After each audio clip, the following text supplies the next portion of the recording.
ladies and gentlemen, welcome to Epilogue Gaming Wrestling. EGW is back for yet another epic night of amazement just for you guys. Kyle's back. He's not dead. I'm not dead, but honestly, brutal attack on me. A little perturbed, a little annoyed. Can't make the shows every single week and can't put my feet in these shoes on top of fiddles under the desk every single week if people are attacking me backstage. But after an amazing Epilogue Essentials, following it up with EGW on Epilogue Gaming TV, we are back and ready with some action this week, Ginger. Oh, we sure are. Last week, we witnessed the finals of the semifinals of the quarter of the tag team tournament be officially made. On top of that, we witnessed you get attacked. We do apologize. Cheeks was here to support. Great cover, great step in, great fill in, great Cheeks. Cheeks has got great cheeks, and that's the only reason I'll take that as an acceptable person to Cheeks to block the screen for you. Hey, you know, it happens, and Cheeks did a great job. Technical difficulties did not do a great job. The technical difficulty of the screen did not do a great job. It failed multiple times, and it's okay. It's fine. We move on from those technical difficulties on the technical difficulties. It was crazy. But hey, it's all good. Yeah. We got a lot in store for you guys tonight. Such matches tonight. So there's an awesome Fatal 4-Way to open up, you guys. We got Sierra versus Ross versus 1N versus the Pipis. Then you got Hatchin and Catchin taking on the Great Minds. This war that Yogi and Ben have been going down these last couple weeks is getting a little out of control. But quite frankly, it's entertaining. And you know what? I like it. I like it a lot. They say the power struggle is at the top. Unless you're at the bottom, then the power struggle is probably right in between. It's sandwiched together like a cookie. And these massive amounts of EG minds coercing each other and making themselves a great ice cream sandwich. The ice cream sandwich of love and hatred. It's a weird sandwich, but still delicious. I love to hate it. I love that. I hate that I love this so much. But not only do we got that, we got Lukor stepping in the ring with Lunchbox and El Skappo, a completely high-flying, allegedly, matchup, which is going to be great. Yeah. 3 luchadors, well, 2 luchadors and a dragon breathing fire, and a lot of masks kind of flying around out here too. Well, some say it's a dragon, a luchador, and a guy who is pretending to be a luchador. I got my eyes on you, LaRue. I see you in chat. Don't act like I don't see you. Still have never seen LaRue and the Lunchbox in the same room. So that's it. Could be anything. It's a good thing we got. I'm gonna get the bottom of this. End of story. I'm getting to the bottom. But you know what we're not going to get to the bottom of? Champion versus champion. It's Professor of Pep, the EGMCW champion, taking on Beemancer, your EGW world champion. It's going to be an absolute pep fest, I feel. Yeah, I mean, listen, it's anytime that the bee sting comes out, it's a big pep right to the junk in the trunk or in front of the trunk of the competitor, and the Professor of Pep, I don't know, might enjoy that. Big pepper. He might. He loves the pep and he loves to do it.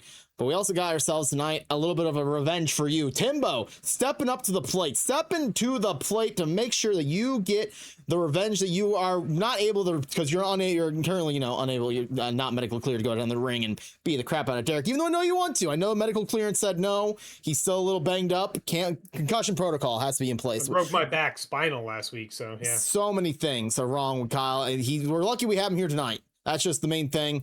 But tonight, in Extreme Rules, Timbo stepping up for Kyle, taking on Derrick the Destroyer. You know what? I know we're supposed to be impartial. Come on, Timbo. Kick his ass. Well, here's the thing. It's brother in arms, right? Well, I'm right-handed. He's left-handed. Together, he's going to be the only wrestler. So we have one left-handed brother that's going to fight for me. So that's pretty cool. That's how we go. Then your main event. It's the first of the two semifinals. I said 3 for some reason. First of 3 semifinals in your inaugural EGW Tag Team Tournament. Disco Dragons, Azure, and Funky Zayla taking on the Nightwatch, Ema and Rena. Germany versus Canada and not so Canada. Yeah, I mean, like, everybody's basically Canada if you go far east enough. If you go far east enough, you hit Canada eventually. Yeah, exactly. No point in waiting. We got action for you. We promise you an epic Fatal 4-Way to start things off. Let's get to it. The following Fatal 4-Way match is scheduled for one fall.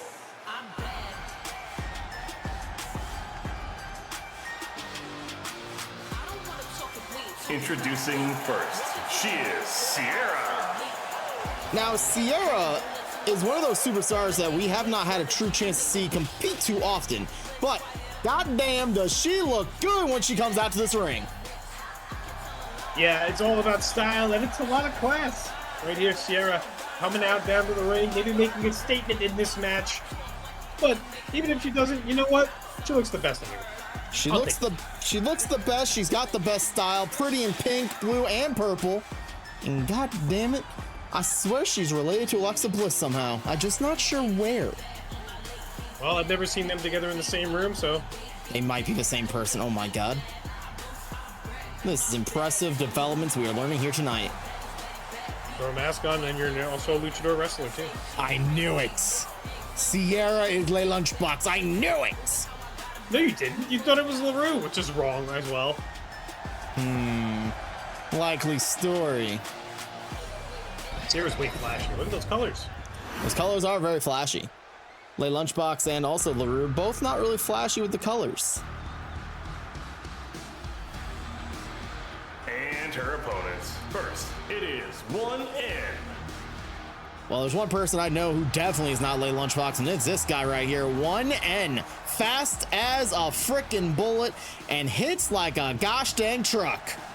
Just like a mullet on the top of the ramp, walking his way down. It's a party in the back and front and all over the place.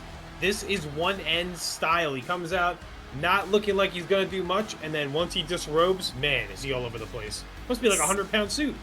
That 100-pound suit is just his training gear. Like Goku, he strips it off and all of a sudden he moves faster, he's agile, and he's able to just dodge everything that's thrown his way. Look at that before he even takes the jacket off. Intense. Honestly, I had the same face when the smoke's around my ankles too, so a little stink face there. Hey, don't worry, I did check our smoke protocol.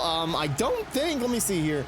We don't have brimstone tonight, but you better believe there is a good chance that you will get some, maybe some, no double hand, second hand smoke. I'm screwed. Yeah, no, there's gonna be a lot of smoke there. I'm screwed. Professor of Pep's gonna hit me too at some point. Oh yeah, Professor Pep probably still has one of those exploders underneath your desk. Ross. Now, Ross, I just feel so bad for him. He just seems to, he has not been the same since he lost that EGW World Championship.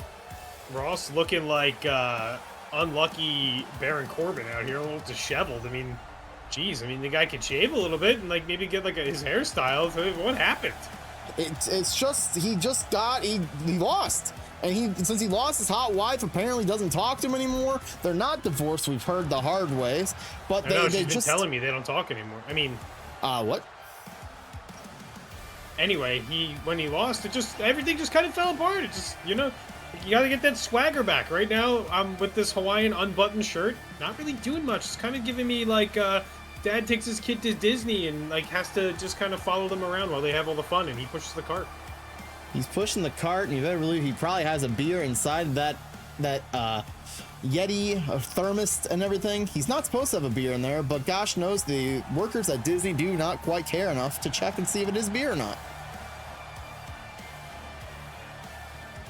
Does he have enough for the class?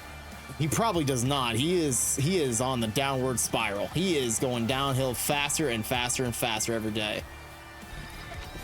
Shout out to our sponsors for the Epilogue Gaming Twitch team. You could see all the logos posted in the corner for some of our favorite streamers. Soon we will have more. I'm going to make sure to let the EG team know that we will be, when we transfer over, like to expand on even more. And finally, from the Goblin Settlement, he is the Pipis. Fresh out of A-Sinker swimming right into this matchup, the Pipis, the Goblin Overlord. The one that they call probably under 4 foot. Don't really know, but you know what? He's got talons and he's got his eyes on the prize. He's got his eyes on the prize, and he knows that this may not be for any sort of championship or anything, but every match in EGW matters. Everybody's watching and everybody's keeping tally of when a victory happens in EGW. Just because you get a win doesn't mean that you're not winning. It's true. I mean, you can get your checks done, pass them along, and let somebody else kind of get the win, I guess. That's kind of his mentality. Hey, you know what he kind of reminds me of? What's that? Gumby. He is like Gumby. He is very stretchy, and he's there to help everybody he possibly can with his I like that the Gumby entire abilities. front row of those kids just had their mouth agape, like staring at him, like what are we looking at? Well, it's more the fact that I think that when El Skappo gave him that bird hat, he never fully de-birdified the inside of it. So there's definitely a stench coming off Pipis' head right now. Oh, so there's like a nest in there. There's definitely some sort of nest, maggots maybe also, and blood. Dried blood, of course, but blood. Which honestly, those are like the three of the main food groups for goblins. That's why he has no issues. Blood, dried blood, and maggots. Pipis eating good on a Wednesday evening. And we're eating good watching this Fatal 4-Way kicking off EGW Wrestling tonight. And here we go, Jeremy, our referee, inside the squared circle, here to make sure nobody. Well, there are no rules in a Fatal 4-Way, so he's just there to call the pins and submissions. Yeah, now we're about to see plastic limbs and I don't know, barbed wire bats and things from under the ring. Listen, as long as nobody finds Janice underneath there again, we'll be fine. That 2x4 full of nails, I'm afraid we're gonna get somebody with tetanus eventually. Yeah, I mean, we're looking at The Walking Dead, but I mean, is that really? I feel like that's me right now after having that concussion from last week. Concussion last week. Looks like Ross wants to go a little bit high flying. Oh my golly! Maybe what he needs, a little bit of pick-me-up. And by pick-me-up, I mean pick himself up and up over the ropes. Because his wife has been telling me it's not going so well. I mean, his wife, at some point, has probably told somebody that it's not going so well at home. His wife is definitely on the other side of that phone call with you right now and does not need to. We don't need her to know that Ross is wrestling right now. It's okay. You know that. I thought this privacy screen worked. What? Uma. Well, I know you're playing Uma, but you know, speakerphone. The shovel walking over to Sierra and across the dome. Oh my god. And the midsection. Again and again. Looking for that dried blood. I think it's less he's looking for dry blood. I think he's trying to make some fresh blood to start slurping down. True, you have to make fresh blood in order to get dry blood, so I guess that kind of makes sense. Ross lifting up one end. Power bombing him, heading his head on every turnbuckle on the way down. Man, he went through Scap, Dyna, and Holy just to get him into pin formation there. Dum-dum-dum. Went through the so many levels of degeneracy as you get dropped down hard on every turnbuckle. And showing off that high-flying ability. Hey, you know, I tried to pick up his jacket one time, and I kind of just, like, stood there. It's kind of like Thor's hammer, you know? You ever try to pick that thing up? I've tried to pick up Mjolnir one time, and only one time ever. And no, not Mjolnir. Oh. No, I mean his jacket. Oh, sorry. I didn't try and pick up Mjolnir. Also, I never get close enough to his jacket. Somebody does move it, but I don't know how, like you were saying. It's just never available for me to try and grab. Maybe he does it with, like, super cool mind powers. I'm not too sure.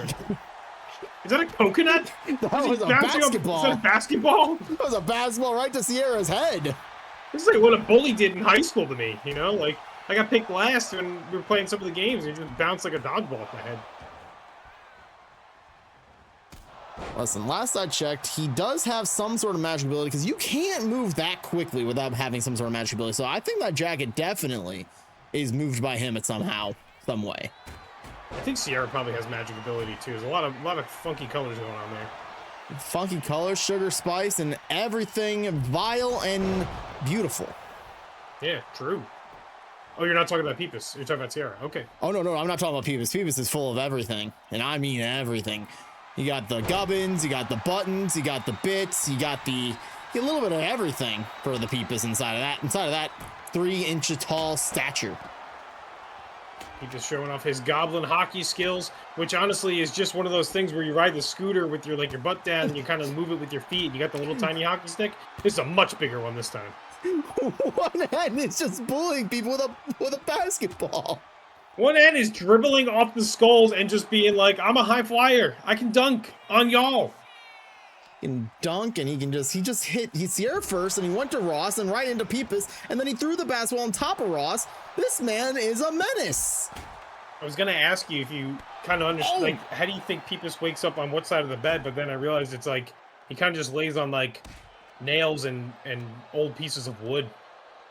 It's nails. I've actually had a chance to ask Pipis about this. It's less of that it's nails. It's more of, you know how the feathers have that really spiny part on the backside of them? He just has the multiples of those laid up on the ground. I hear if you do enough of those, like a nail bed, like you never see one of those things. Like I hear it's really comfy. I might get one for myself. Might have to hit him up. Therapeutic and also stress relieving, as they say. A little bit of stress unrelieving is slammed on his back there, but now Ross kind of staring down one end as Sierra kind of tries to gather herself back, chasing the Pipis, but he's so nimble and quick, and he's just into the ring and up on top of the ropes and just all over the place, kind of like, yeah. Yeah, maybe all over the place, but Sierra quickly grabs onto him midsection and head first and slams him on the backside of that table. Just like the bed at home with random pieces of metal jabbing him, he's back and he's well rested. Yeah, he may be back, but Ross is about to make him pay with a styles clash, it looks like. Oh, vicious.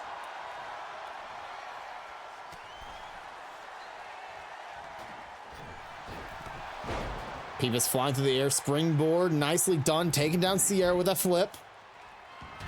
And, oh God, one end, calm down. One end did not look like he liked what's in the corner for our sponsored streamers, as he is not one of them currently in the corner and trying to take them out with some stairs. I don't know if he's aiming at El Skappo there, Dinah, or Holy, but regardless, those steel steps just chucked hard into that ring post. And then he just shrugged off that hockey stick that Pipis threw at him like it was nothing. Sarah walking her way over with some stairs to maybe get a little piece of action as well, but honestly just throws it down and then blows a kiss. She blew How a kiss. intimidating. And then a fake fist. Sierra, it's the mind games of Sierra. The love and then the, I'm not going to hit you. I'm not hitting you. Into the huge cross body at that. Got a little bit of Pipis on the back of the head there into Ross, and now it kind of just looks like two are left with one end and Sierra in the ring. Face first. Saves her right on the right on top of the table, right into the exposed Pipis bed. Oh, shooting star press onto Pipis on the outside. Ross looking pretty good tonight. I mean, when he doesn't have that shirt on where he on my the table. God. Pipis' bed being used by more people than it ever has been. One was the total number before tonight. You don't think Pipis has seen many a goblin babe home and into his bed one night? Are there goblin babes? I imagine there's at least one goblin babe.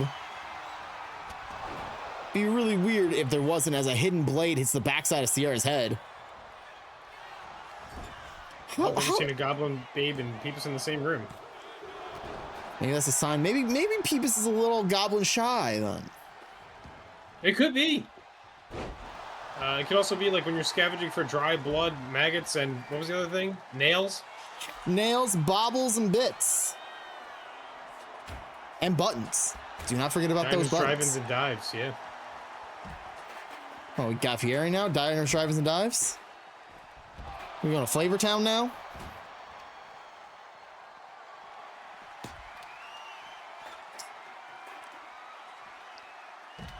Guy Fieri, if you want to sponsor EGW, please, for the love of God, please let us. I would love nothing more. Buy us every game for the rest of the time, please. Thank you. Oh, shovel to the back of one end. Ross, one of the EGW originals, trying to bury the speedster of one end. I think Pipis is looking for a goblin babe on the outside of the ring currently. Never mind, he found some stairs instead. Found the stairs and just slowly making his way. Slowly. Ross patiently waiting. Ross patiently waiting just to kick him right into the midsection. Oh my God.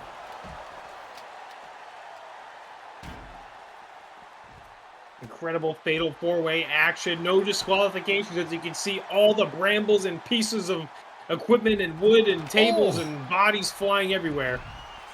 Canadian destroyers and hurricane ranas, all the galore on the outside of the ring. You know that mat, it's roughly about an inch thick, so you get dropped down head first on the end of that mat. You're basically can drop down onto a concrete floor.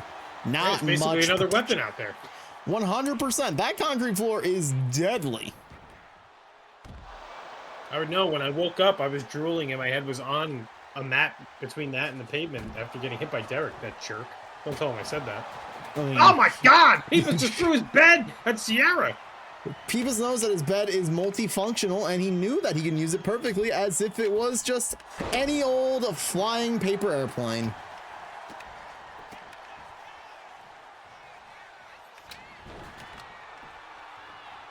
Sierra keeping on Ross, keeping him down. Now back on to Pipis. For some reason, just gave up her attack on Ross to slam him face first into Skap, and then a drop kick to the back of the head. Well, what would you rather think is more intimidating over the last few weeks? Ross and his Disney shirt, or, you know, Pipis, the green goblin that eats things. Like everything's. Pipis does do a very good job at keeping our entire arena very clean. We did tell him to use a vacuum, but he still just seemed to roll around and lick everything. Oh my god!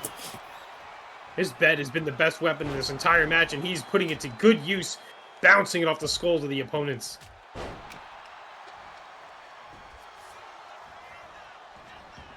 Look at that. He's got himself up on his bed. On his bed. Small Goblin package. babe on the bed. Ross is the goblin babe. Oh my god. Ooh, speaking of... Oh! The goblin neutralizer is not something you want to get hit with. Oh, just like the shovel. They cracked in the back of the head with the shovel. God. And again off the opponent's skull. One end taking one across the midsection, and Ross goes for the pin. So we're back up in time after getting hit with the shovel. Now, if I got hit with a shovel right now, I'd be out for another week, at least. Oh, God. Sierra just swiped the legs of Pipis and was trying to pick up his bed. It's because he's so short that anything is like off 1 inch off the ground, it just takes out his legs. Oh!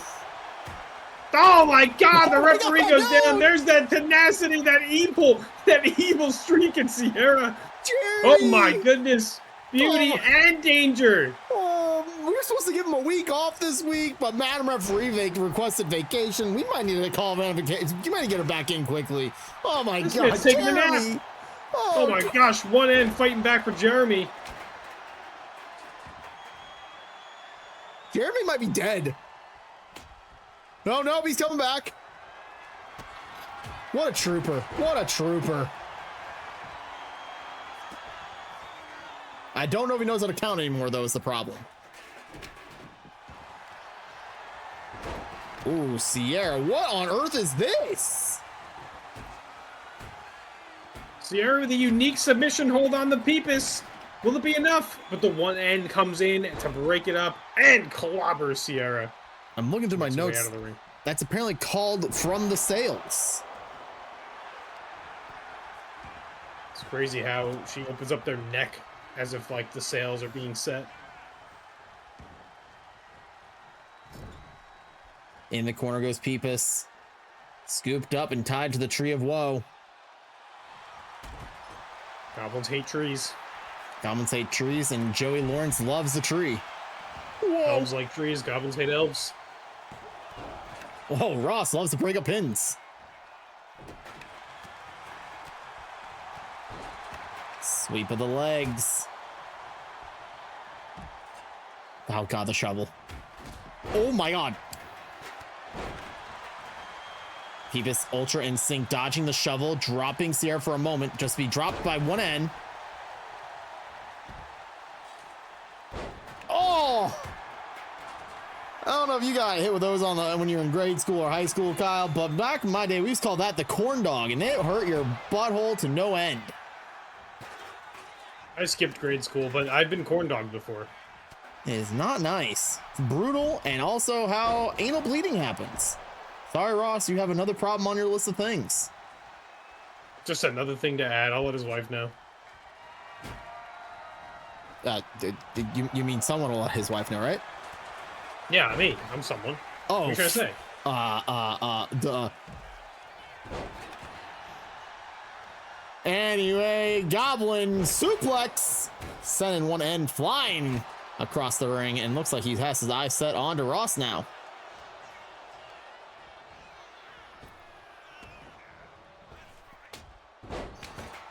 Nice arm drag, putting Ross down to his bed.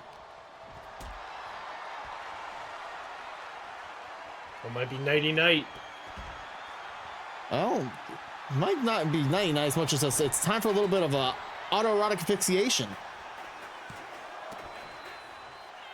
Do not ask me to spell that. I think that was just erotic because auto means you have to do it yourself, and I think he had a lot of help with that one. Shit, I fucked it. Not that I would know. Not that you would know or anything.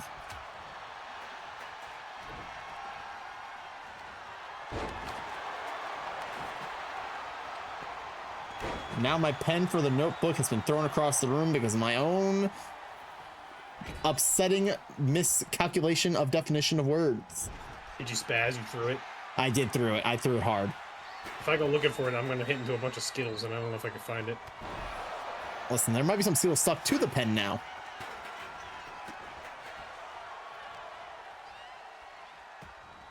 Although I do need to fill action.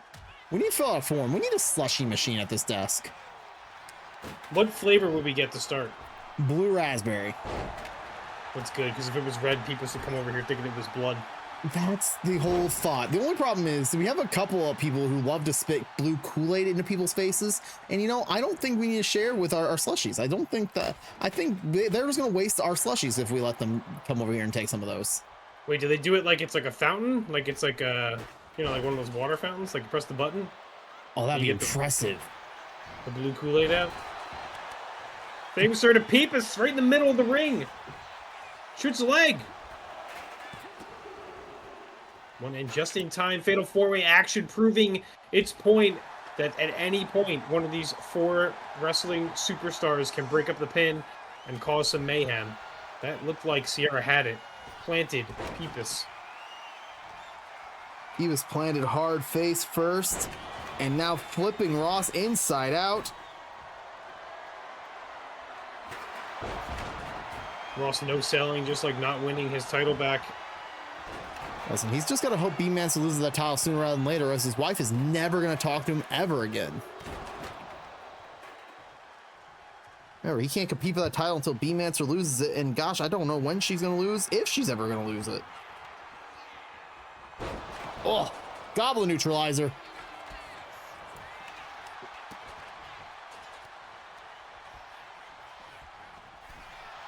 Ross up and over the top rope, locking up Pipis in one end. Northern Lights suplex. I now question, do goblins know what the Northern Lights are? I don't think a goblin's ever looked up in their entire life, so probably not.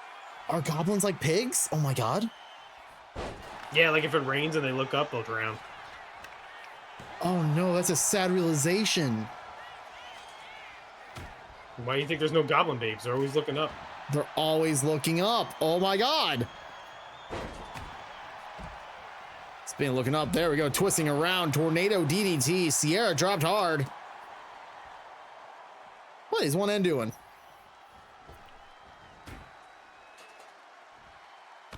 Oh! Well, he's looking like a fool after that standing moonsault. Got two knees to the gut. One end looking to be a little bit electrifying here, but Sierra's got all the colors and all the pizzazz. And a shovel. She definitely has a shovel, but now she's also got a crossbody. Now one end has the shovel. Oh my god, across the bridge of the nose. Just brutal. Where Ross? Where's Ross going? Ross! Just like Ross to throw it all away and not text his wife back on time. And Here one is end your takes the winner. victory. It is one end. One end solidifying that victory for himself at the cost of Sierra and the bridge of her nose. That 155-pound jacket comes off and one end becomes the best in the ring. You know what are the odds I actually remember to turn off the intro this time? I didn't. I knew it. He didn't do it. I even called it out this time. I even knew it. You don't know if you're I leave. I think you're just rubbing it in Sierra there. That was not cool, man. I'm rubbing face. It's all it is. Welcome in, everybody. That was match number 1 on EGW. Absolutely. Thank you all for popping in. Yes, Kyle is back from the hospital. The steps game thrown like crazy. Thank you, Seam, for the resub to Epilogue Gaming TV. Every time you guys sub to this channel, it supports this channel and the Epilogue Gaming team as a whole. But if you want to help support the Epilogue Gaming team as a whole, lot more, join the Epilogue Gaming Patreon. right now, until EGW eventually dies and such, you can use code Epilogue Wrestling to get 10% off your sub monthly or recurring or yearly subscriptions. It's super fancy roles you can get in Discord for just being a part of the Patreon. But please, if you feel like putting support in, it goes in towards things like us getting the next WWE 2K game, or giveaways for people's streams, or things like what we do when we're doing guessing types of competitions like for WrestleMania. So please, feel free, join the Patreon. It's a great time. Speaking of WrestleMania, this weekend you can come join the Epilogue Gaming Discord, hang out with a lot of us as we watch the WrestleMania Night 1 and Night 2 over in the Discord. It's going to be a great time. There's going to be a lot of things happening, but if you're not there, Kyle has proved it. You will be cursed. Be cursed. Yeah, you don't want to be cursed. You don't want to be on the opposite end of people's looking for dry blood, and you don't want to be cursed. You never, ever want to be cursed by Danhausen, and you definitely don't want to miss Epilogue Gaming Wrestling on Wednesday nights here on Epilogue Gaming TV. Boom. But you know what you do want to miss? Wait. What do you want to miss? What do you want to miss? Go ahead, Ginger. What do you want to miss? You don't want to. You want to miss Yeah, fuck you, Falcon.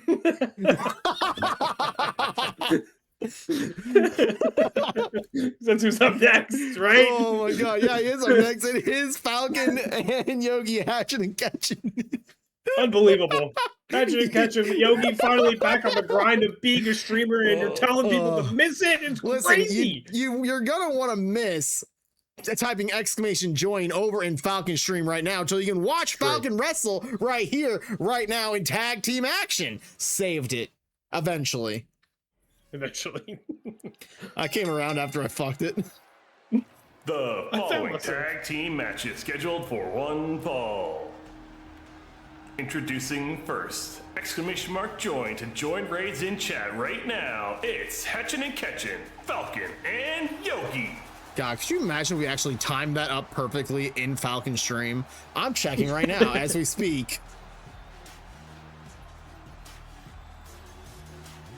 Anyway, Hatchin and Catchin making their way down to the ring.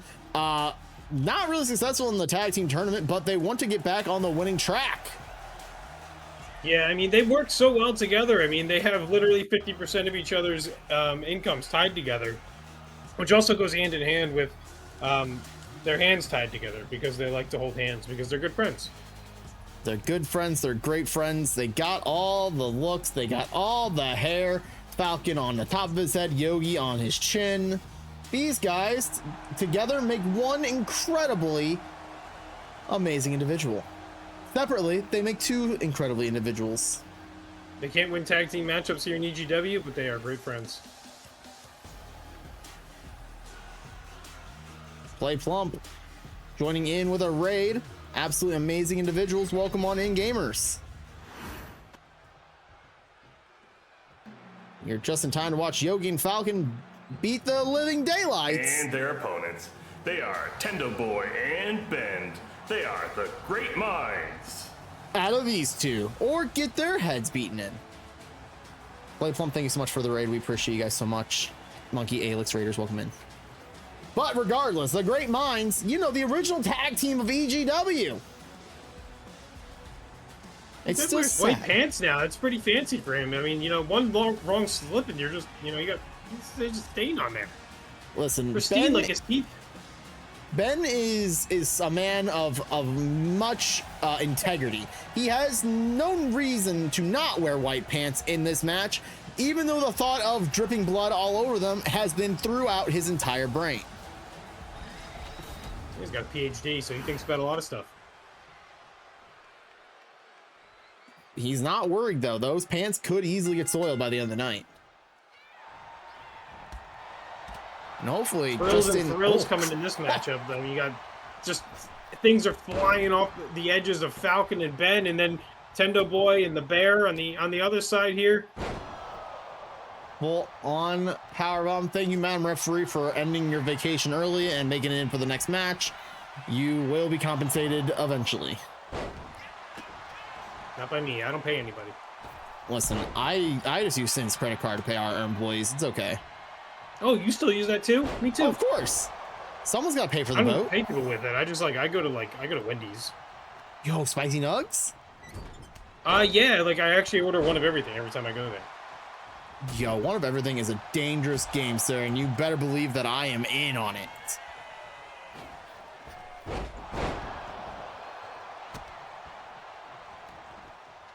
Here we go. Falcon, big boot to Ben's face. And now having himself a little fly elbow drop right to Tendo Boy.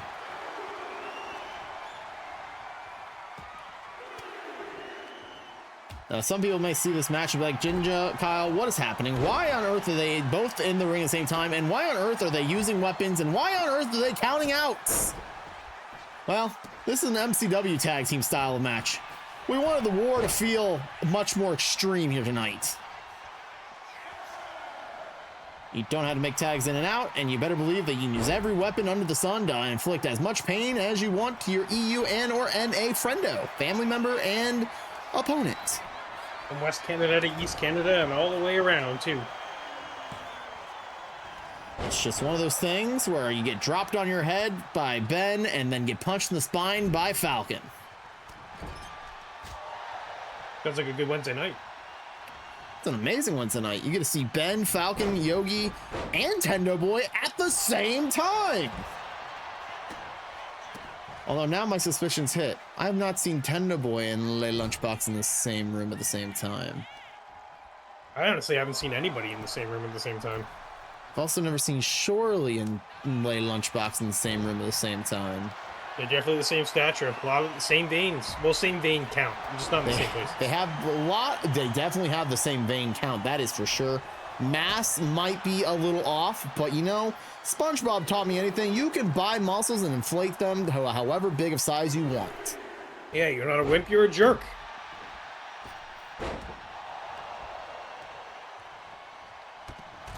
Falcon lifting Ben up, suplexing him, putting him face first in the mat after shoving his face into the armpit. Deplorable action, but you know what? Effective nonetheless.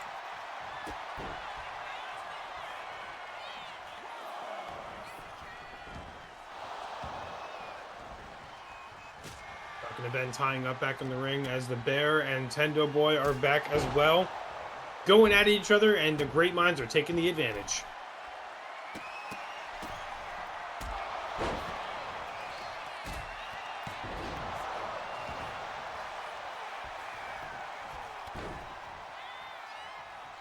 Ben breaking up the pin on top of Yogi. And now, flopping like a fish. That man's insane. Honestly, there was a lot of fanciness for a whole lot of nothing. That describes Ben in a nutshell, and I should be careful, a bunch of nuts. I know this man is afraid of squirrels.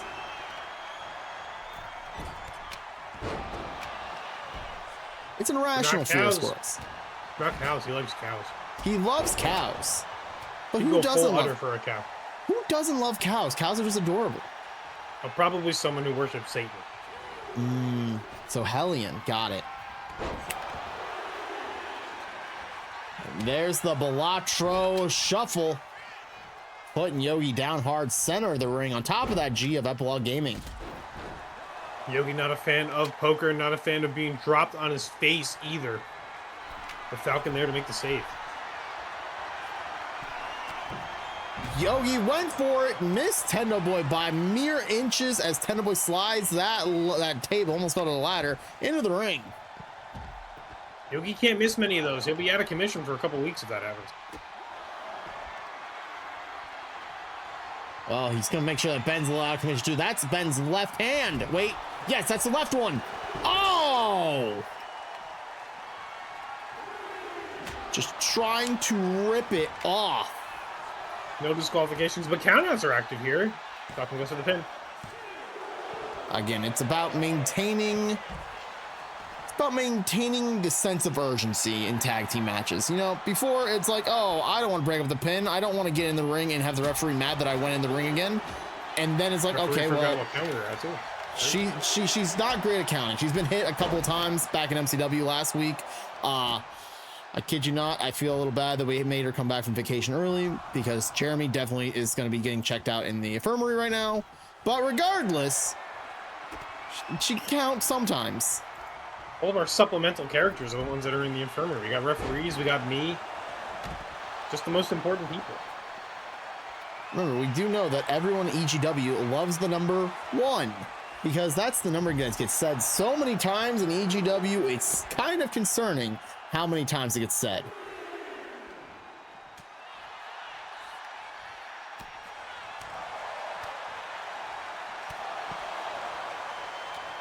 Hockey stick thrown at Falcon.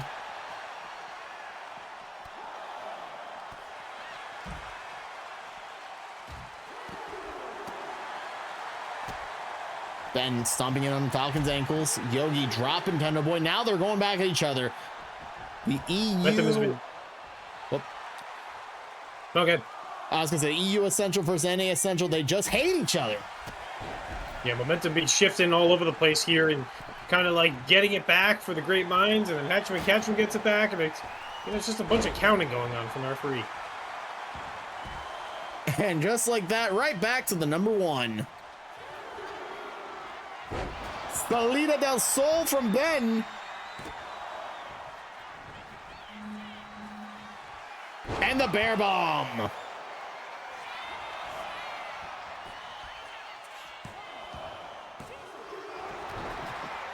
Kicking out just a nick of time. Ben making sure the Great Minds don't lose yet another tag team match yet. Whoa, Falcon slap Yogi. Keeping him on his toes, but slapping him in the back at the same time. Falcon not making very many friends here. You want to be on a team with somebody. I blame the fact that it looks like he's got Bowser's shell on his left elbow. And a nice hammer. Falcon dropping Tendo Boy, going for the pin. The Hammer Bros DDT dropping Tendo Boy hard, but a 2 count is all he gets.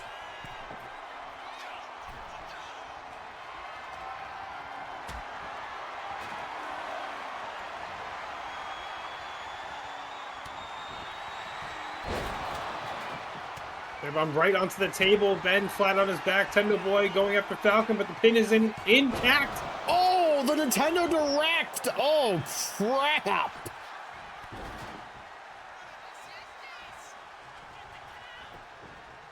A super kick missed wildly.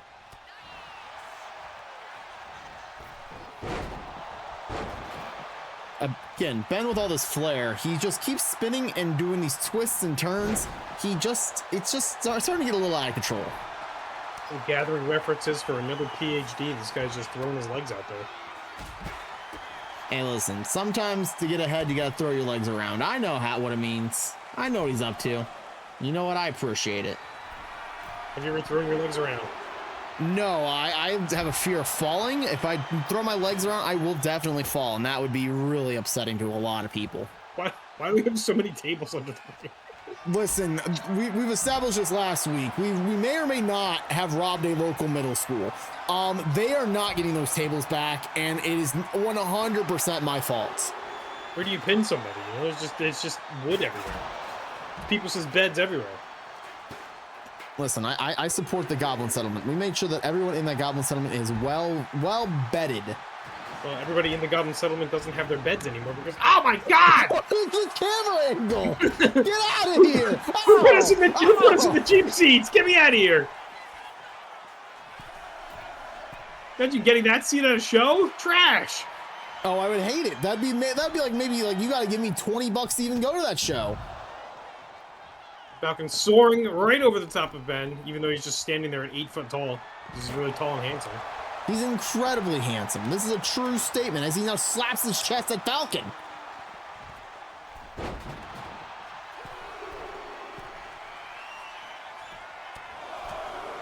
Tendo Boy making sure the direct of Nintendo is punched in the face of Yogi as Falcon's chasing Ben with steps. Uh-oh. Ben, look out! Ben, look out! Oh! Watch out! Watch out! Oh my God!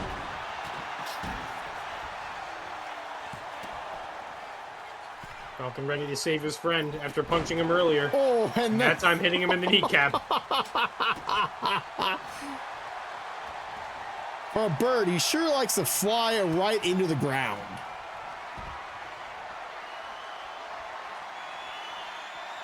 Tender Boy taking a nice little jog around the outside.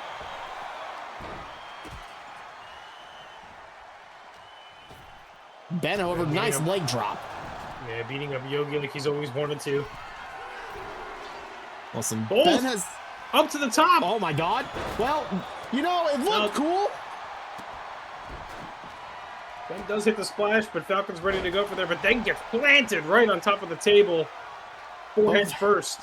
Both Hatchin and Catchin laid out in the ring currently.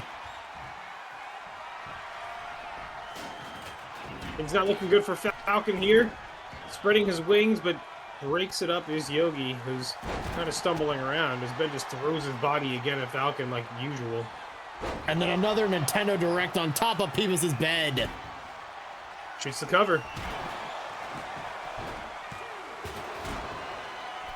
Somehow rolling the shoulder out, but Ben with the table off of Falcon in the corner, calling for him to get up.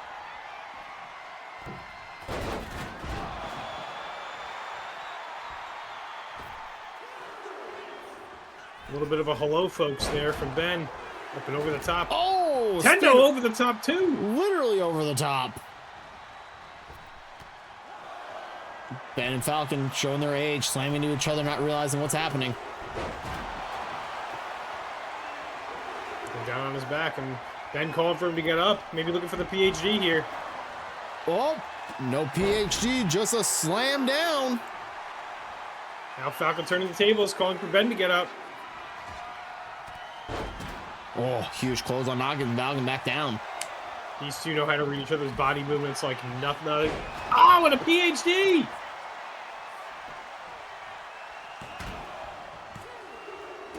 Oh, Yogi! Oh, just in the nick of time, Yogi with a kick across the face.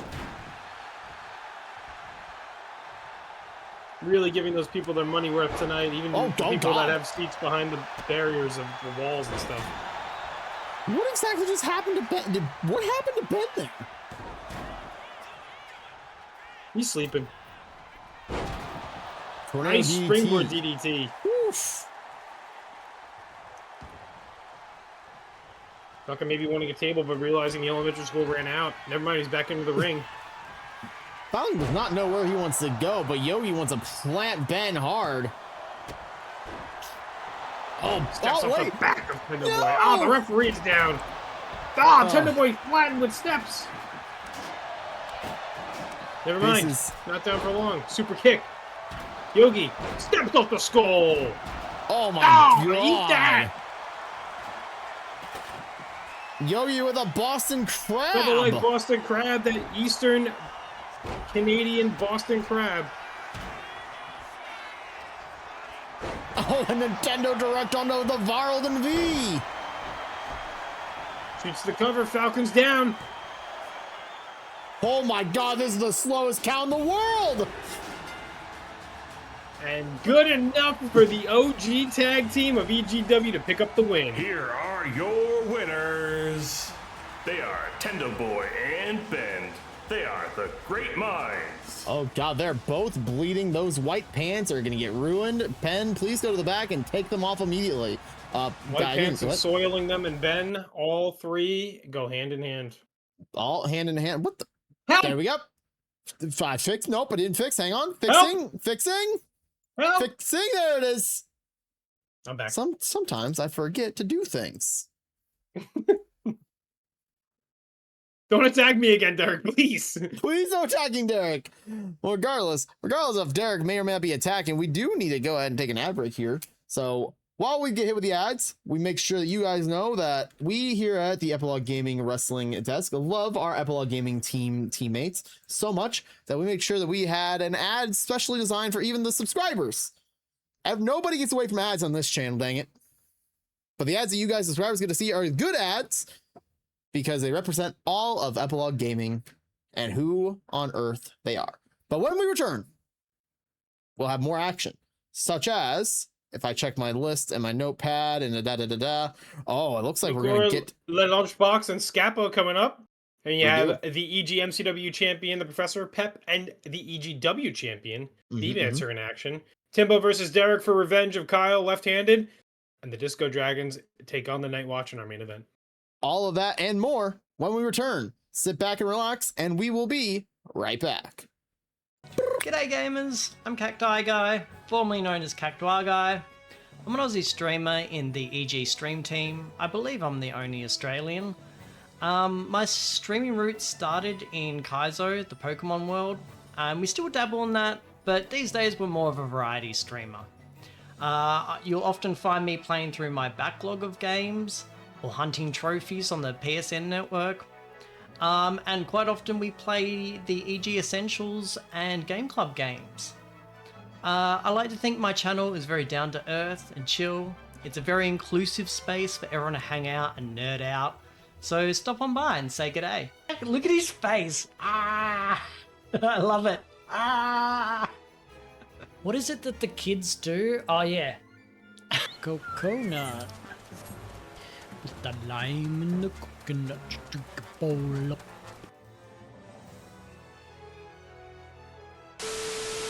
For the first time ever, you can be a proud owner of the first ever physical release of a beautifully mastered collection of your favorite Eddie sounds. Please enjoy a sampling of what this very special collection has to offer. I hate this fucker that throws baseballs at my inflated plumber man.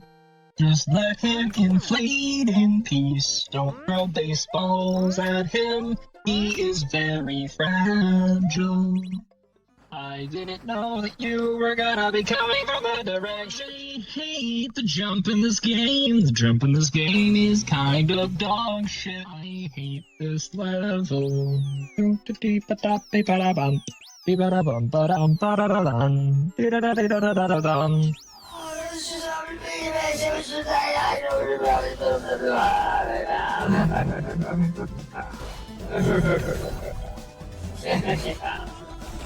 What the fuck is going on? Hi, my name is Haru, and it's nice to meet you. Hi there, my name is Haru. I'm a non-binary variety streamer that does a lot of randomizers and roguelikes, especially of Zelda and Pokemon, but I also love doing retro games and indie games. Mostly, though, I'm just about spreading good vibes and hope and positivity and whatnot. So if that sounds interesting, please stop on by and spread some hope with us. No, don't stop it midway! Drop it. You what? Immediately gets hit in my blind spot. Holy shit! Run! It's the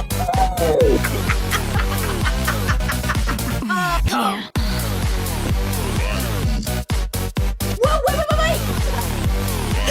We got it! Good lord. Wait a minute! Turn my tickle. I want to see it completed. God, the rocks, please! The rocks have hit a hole in the face, and you better believe that we are back.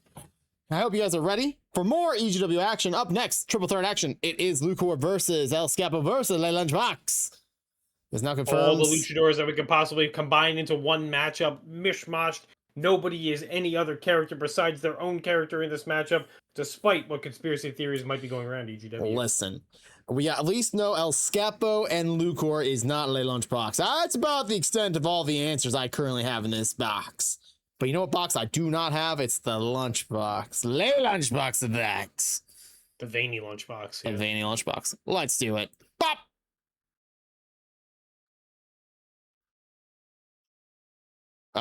Bop.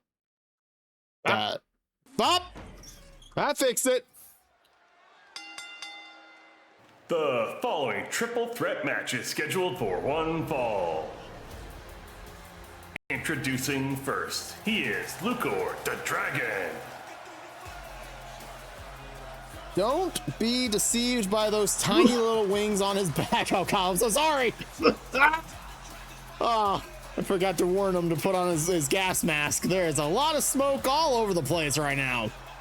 I thought you said it wasn't until later. The funky one, the funky smoke, the smoke that is so funky will be later. I kind of forgot this dragon was breathing fire backstage to keep us all warm, and I thank you, Lukor, for being the big dragon I know you can be. spinning the wheel and throwing out all the merch ideas. The king of the easy merch. Right here, Lukor, making his presence known as the first entrant here. He's making his way down the ring. He's from the Dragon's Den. He is been breathing it. I heard he's got a birthday next week, Kyle. Oh yeah, he got that birthday. He's got that birthday once a year. Once a year. Well, is that true for dragons? Are dragons' birthdays different than human birthdays? Only if you're born on February 29th does it ever change. This does make sense.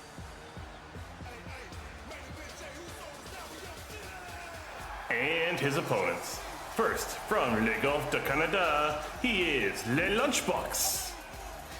Le Golf de Canada is where Le Lunchbox is presiding from. Mon ami.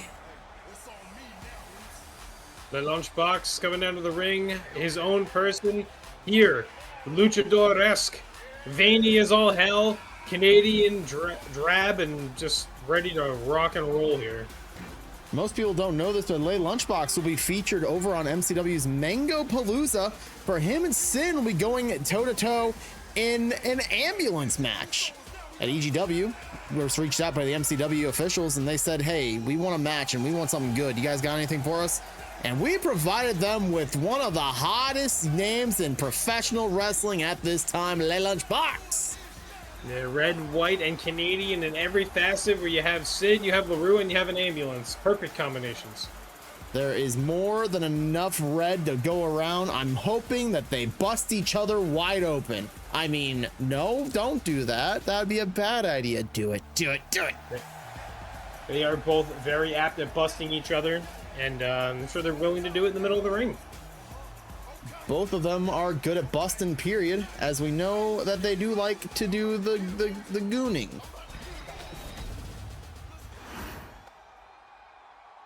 Regardless, Le Lunchbox. And finally, he is El Skappo. Now, Maybe hoping to put up a little bit more of a fight than earlier tonight from his tag team partner, Pipis. El Skappo takes it to the ring. El Skappo at Mango Palooza goes into the Elimination Chamber of the Gods for the Gift of Gods.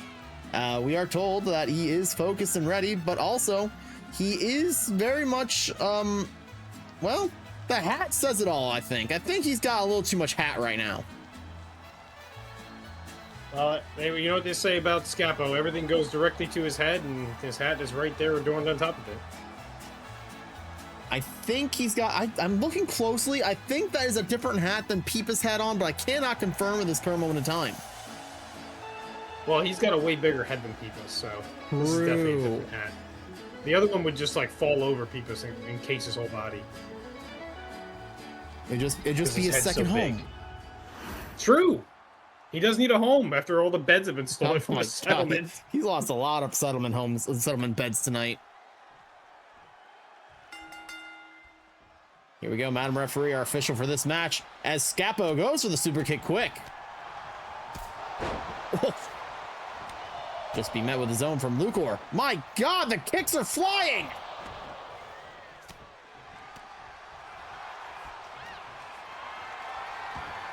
Three high-style, octane galore competitors about to show you guys what they're made of as a trash can is introduced early.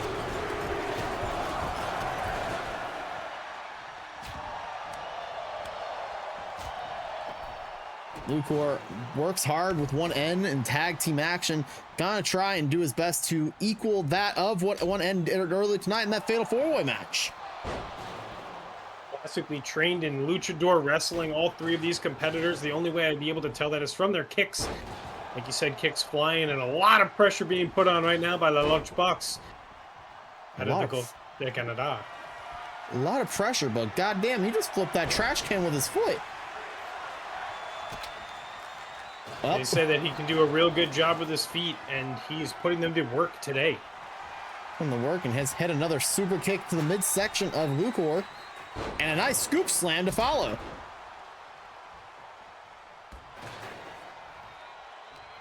Just want to rip that mask off for some reason. I don't know why.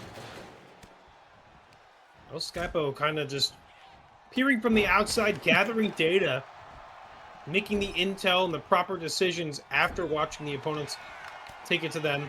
And, you know, it's kind of a good strategy, you know? Sit back, relax, complain, and then do something. You gotta complain and then hit a crucifix roll up on Lukor, trying to get this over with quick and done. Skappo knows he's not paid by the hour, he's paid by the wins. But the question is, who is paying him exactly? Because I know it's not me. Oh, is it Sin's credit card again? Yeah, it's Sin's credit card. All right, good. All right, make sure. I'm surprised that thing isn't maxed out yet. I'm not making any payments to that. God knows I'm. Oh my God! Lukor super kicking a steel chair into Lunchbox's head. The Lunchbox got hit so hard that even LaRue might have felt that somewhere in the backstage. Wait, LaRue's here? Oh, okay, I gotta go find him real quickly. Well, you know what they say. He's not in the same room. And Skappo taking it to the Lunchbox. Into the corner. Turn around. Oh, face first in that top turnbuckle. Some say that's another one of Skap's faces on that turnbuckle, but I have no way of proving it, so we've never actually seen the actual side face of it.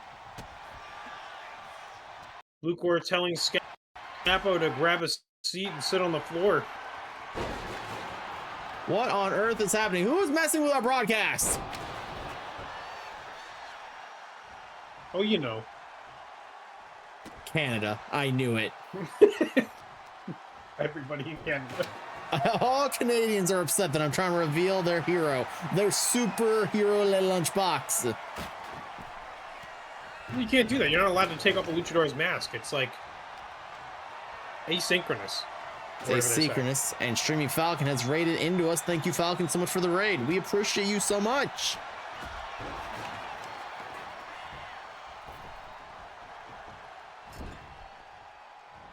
Falcon was in a match earlier tonight. Yeah, in a meeting of minds and a meeting of Hatching and Catching, the great minds took down Hatching and Catching. Falcon punched Yogi in that match. Teammates, He did? you'd think. You would think they would be better than that, but nope. Oh my, does that super kick hit? Lukor trying to take out the trash as the Lunchbox is kind of out and about. On off the ropes he goes, and Spanish Fly down in the center of the ring. Big splash from El Skappo right on the Lunchbox. But not yet, as Lukor takes a chair off Skappo's face. That's a big head to hit. It's a massive skull, very thick and very stubborn. But looks like Lukor putting the chair in between the ropes now. I don't know if Lukor knows, but you can't sit on a chair that way.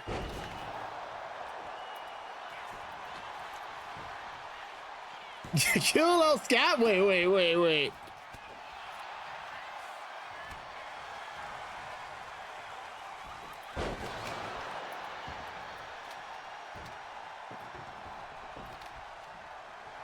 Let Lunchbox dropping the elbow.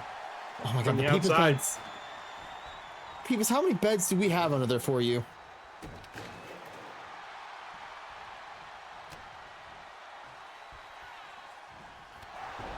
Oh! Ripcord knee onto the Lunchbox as Lukor turns his attention to Skappo again, bouncing that gigantic dome off of the turnbuckle, which is also his face. A gigantic dome with a gigantic dome, smashing that all over the place.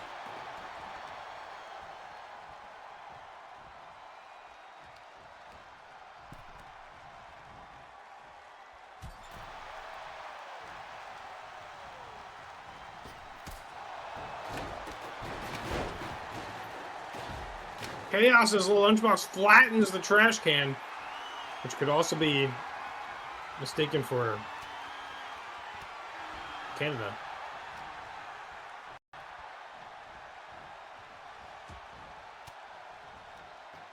Elbows to the gut as Lukor searches on the outside for maybe more pieces of memorabilia to hit his opponents with. Skappo with the double underhooks here, but stopped in the middle of it as Lukor goes across the dome on Skappo and across the midsection. LaRue. Oh, the Lunchbox rolls out of the ring. He knew that was the best thing to do. He made like a Swiss roll and he rolled as fast as he could out of there. I like Swiss rolls. Swiss rolls are pretty decent. Oh, great. Canada's attacking again. I don't even know what happened this time. Damn it, Canada.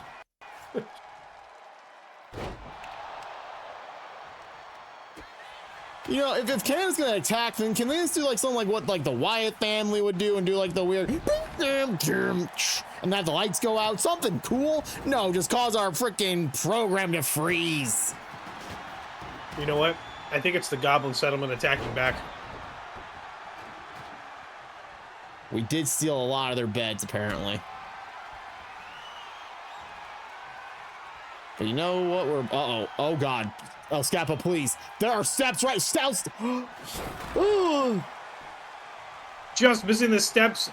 Lukor flat on his back as a Lunchbox goes for a full trash can this time. Not like the one he flattened before. That. Oh god, he's going for it again. El Skappo, no. Jesus. Onto the trash can. Taking out the trash.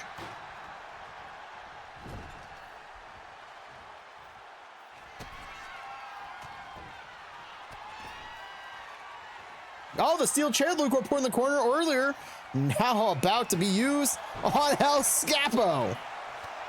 Lukor still not sure how to sit on a chair, but is using it to his advantage now. I always knew he was a standing desk kind of person. And another trash can, well, no, not about to be introduced, instead slammed on the ground. The Lunchbox will not lose this way. Coming in and breaking up the pin and grabbing a hold of Skappo. Kick to the gut. Lifting up and dropped onto that chair. The Lunchbox breaking some of those veins on that chair. It's gonna be blood all over the place. For once, it won't be out of someone's head. Snap German suplex there from the Luchador.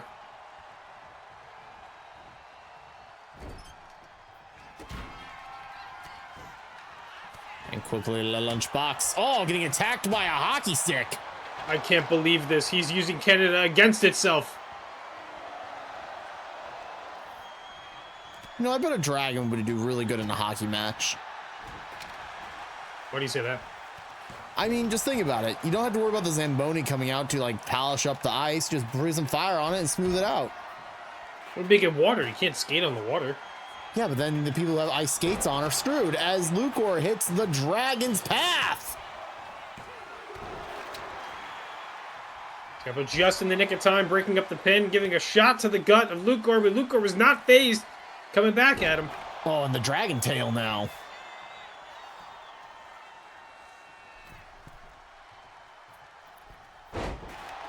Splashing hard. But no, like you burn down all the ice, the people who are on skates, they can't skate anymore. Boom, you got the hockey puck in your mouth. Shoot the goal. You're saying that they can play on a like in a pond. Like it's just water. That was an 5, sir. That was the lay 5, which is very Canadian and very Luchador-esque. Not to be confused with the 5.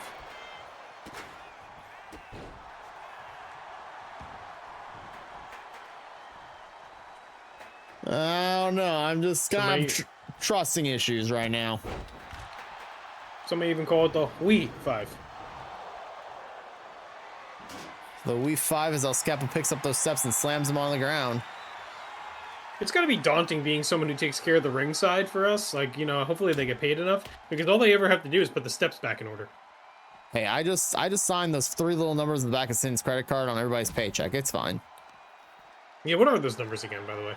749. Oh. Oh my gosh. Sorry, that was wrong. That was 719. Sorry, my apologies. The Lunchbox is introducing a prosthetic arm to the match. This is insanity. And now he's got the Canadian stick. Oh, and he threw it out. Oh my god, it's the javelin. Oh my lord. Somebody help that man. Doctors, please. That fan is going home with a hockey stick, and it's not even a hockey match. I'm going to be worried about the Lunchbox hitting the Super Canadian punch on the outside here on Lukor. That hockey stick's going to bother me all match. I'm not going to lie to you. We need to get that back from that fan. We also have to hand back that prosthetic arm back to the fan that we took it from. Listen, we'll do it like a negotiation opportunity. Give us the Scappo's hockey sitting and stick, waiting. and you can have the arm.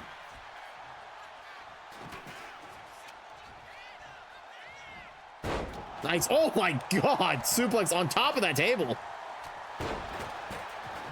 Skappo not phased in the hardened dungeons of his luchador-esque and animal discovery. He's very trained in taking damage, taking brute shots at work.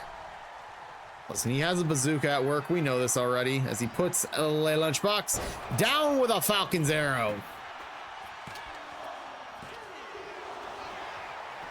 Not enough, and Lukor was confident enough for the Canadian Le Lunchbox to kick out. Spanish fly. My God. Nice neck breaker from Le Lunchbox, going for the pin.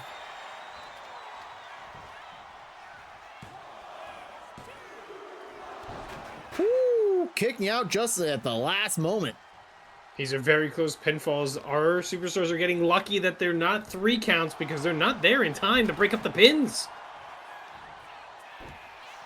Yeah, but I think El Skappo might be down. That knee was so vicious from Lukor, and I guess Le 5 or We 5 has been hit again. Oui. Oh my God! El Skappo coming back to life in a matter of like seconds there, and he's back on the ground. Well, Skappo is not very much of a salesman, so no selling is in his vocabulary.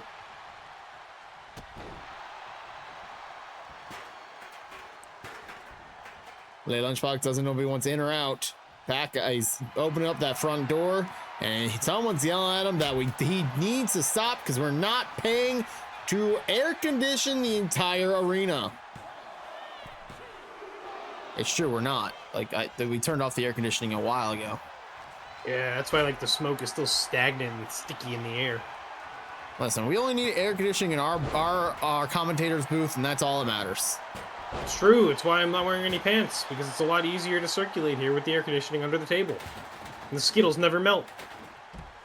That's the main reason why we have to make sure to have the air conditioning. If those Skittles melt, they'll ruin the carpet. Oh, big slap across the chest of Lukor. El Skappo with the ripcord knee.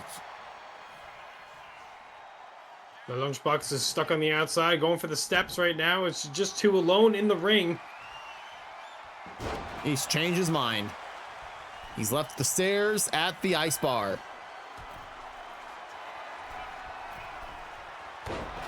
Nicely done, Phoenix Splash. The Lunchbox just wanted to wait until that Phoenix Splash was hit to get control of Skappo here. Up on the shoulders. Maybe a left 5, maybe a we 5.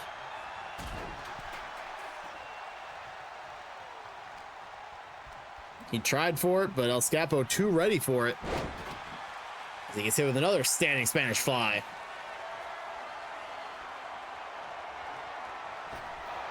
Hung up on the top is Lukor. Pipis' bed back in action. Oh God, we're actually putting Pipis' bed on its actual legs. Up off the ground would be a great night's sleep for Pipis, but this might be night for someone else here. The Lunchbox into the table he goes. A very precarious place as he gets Hurricane. Jesus! Through the table. The Lunchbox down and out. One lucky fan going home with a chunk of Pipis' bed.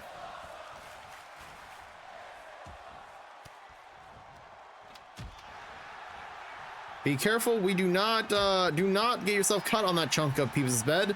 You might get tinnitus and multiple other diseases such as malaria.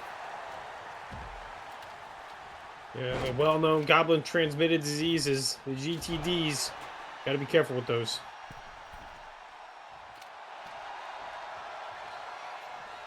El Skappo sizing up Le Lunchbox for a hurricane. Oh my God, bomb! Nice catch from the Lunchbox as he's waiting for Skappo to get back up so he can finish him off here. Oh, No, we wait, 5. Oh, 5. Oh. On to the Pipis scraps. Lukor watches on. Can he get in on time? Just saving in the Pin nick of just time. in the nick of time. The one end of time. The one N of time.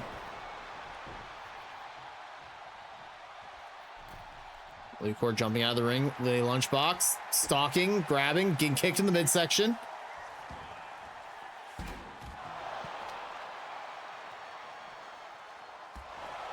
El Skappo, precarious by the Canadian announce table on the outside.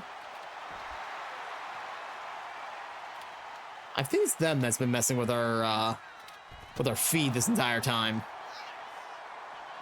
Those three Canadians I do not know their names of. It take a lot of power to run, you know? Okay, not again. Oh, we're back in the seats. Oh my We're back. God! Oh, help! I can't see. Help! Okay, we're good. We're there. We're out of there.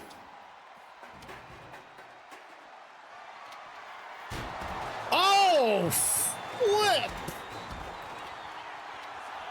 Well, Skappo taking those steel steps on the chin and right back up to attack my lunchbox. Not happy about that one. Skappo, no stranger to taking multiple shots from his enemies. Oh, the leg across the apron and the back of the neck drops down too. Heavy shot against the lunchbox. He might be out of it for now. That's how you hyperextend an entire knee right there. Well, may not have had a hyperextended knee, or either that, or he's fighting through the adrenaline of the pain that is that hyperextended knee. That's maple syrup in action, baby. You put a finger up. You're trying to tell me this guy right there, Le Lunchbox, is not LaRue, the man who wants us to acknowledge him. The lunchbox bruising the way that LaRue could never. Stair versus stairs! Oh my God! Oh, good lord! Busted wide open is Lukor as the lunchbox with a spine buster on the outside. Skappo is down, writhing in pain. Never thought we'd see Stair Wars in this frickin' building, but you know what? It finally happened.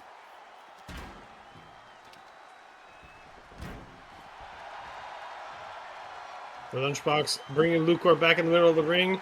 Skappo stuck behind some stairs. His biggest enemy climbing up and down stairs. Oh, look at that. Nice Through there twisting with the turning. lunchbox.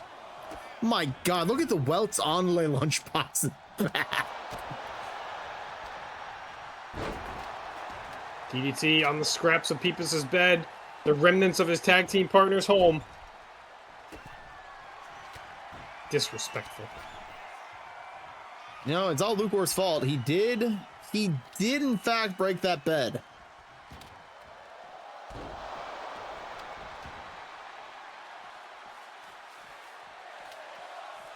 Nice drive-by kick by Le Lunchbox. El Skappo, ooh, got the steps slapped out of him. Not enough strength to swing those steps, but you're yeeting! He's yeeting! The yeet punch! Just like that, Skappo out! The crowd all into it. The crowd is just so magnified by this man.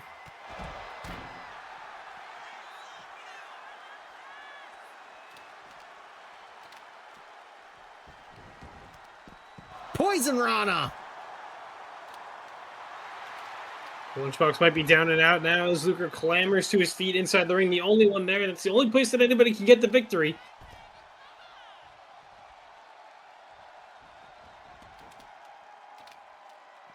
There's so much blood just starting to try and get out of the body of Le Lunchbox. Meanwhile, the blood is just dripping out of Lukor's head. And El Skappo, I think he hasn't got a single drop of blood on him right now. Yeah, El Skappo doing his best to lead the lunchbox on the outside and kind of just throw him around from corner to corner. Never any real direction from Skappo. No direction except for how to send someone up and then how to put them right back down. Bruised, battered, and almost all out of Canadian maple syrup. The lunchbox is not looking happy.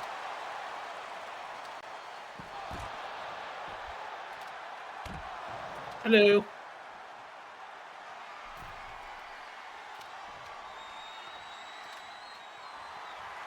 Quickly now. Le Lunchbox trying to get in the ring of those steps. And the Tope Suracita by Lukor taking down El That big Skappo. knee driving also opening up the lunchbox. Can't really tell because the mask is red, but there's blood there.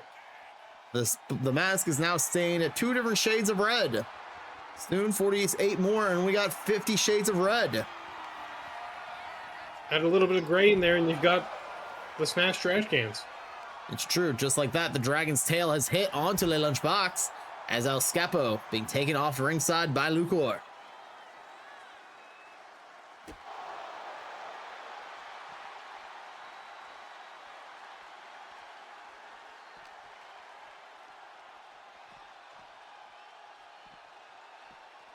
El Skappo rolled back in the ring with Lukor chasing after Le Lunchbox, my apologies. Wrong term, and there's another dragon's tail. Driving Le picking up the Lunchbox steps hard. now. Oh! Back of Lukor. And Right he in did the the damage spinal. for him as he goes for the pin. Smart play. Take out your opponent and steal the victory. Winning one back for the team. Skappo seals the victory by Here is stealing your the victory. winner. He is El Skappo. Absolutely. Ever resourceful at the time when he needed it most. He knew what he had to do, and he just had to take Lukor out after Lukor did all of the work. Hashtag kill El Skappo did not work because El Skappo put in the work. He did the research. He waited and bided his time, and he got the dub in the triple threat matchup. Did it perfectly. And you know what? Congratulations, El Skappo. Smart plays by a smart cookie. After seeing all the devastation of Pipis' beds, it's crazy. Pipis' bed not only got destroyed, but at the same time, it was used without any sort of love possible, which means that his bed was, well, loveless. But you know what is not loveless? It's the fact that that's right, you can join the Epilogue at Gaming Wrestling EGW roster by just filling out one simple form, one simple thing. If you are yet to get a wrestler on the wrestling roster, you can join right now by filling out a single form that I'm pulling up right now.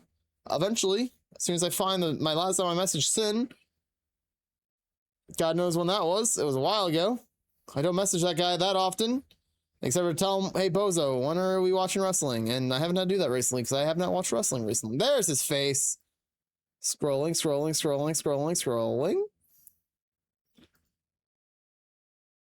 And boom.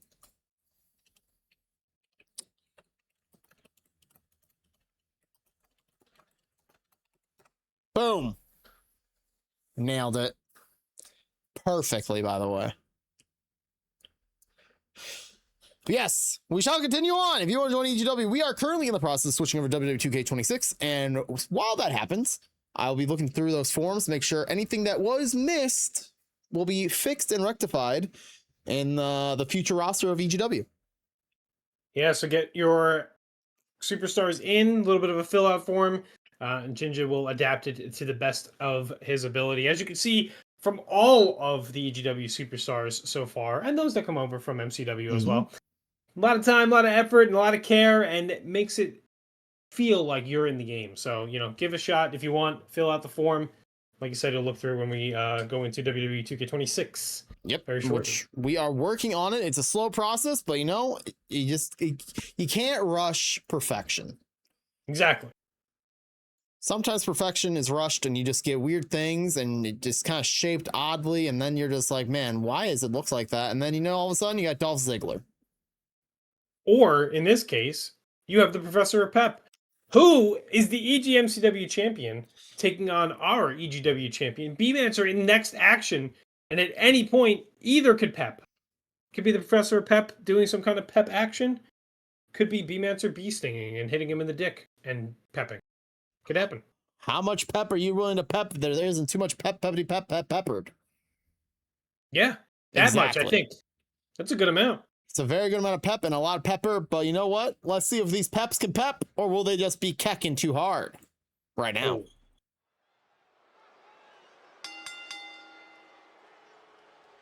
The following champion versus champion match is scheduled for one fall.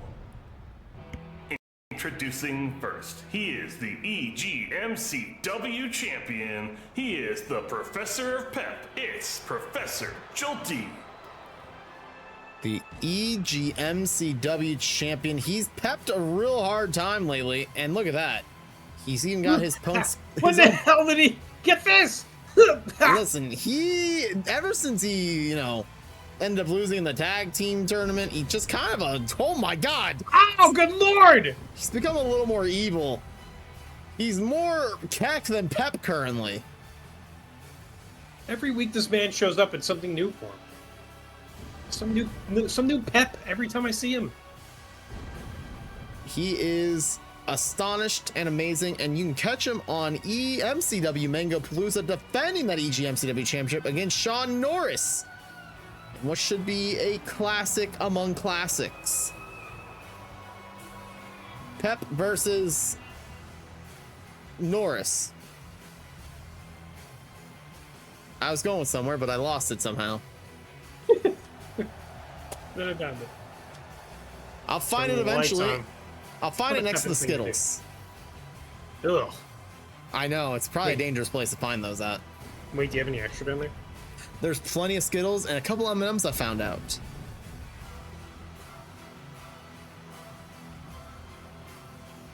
As Pep, ready to pep on the squad. He's holding on that championship ever since, well, he's held on for several months at this point. He's just kind of been pepping with it. And his opponent, the EGW World Champion, she is Beemancer.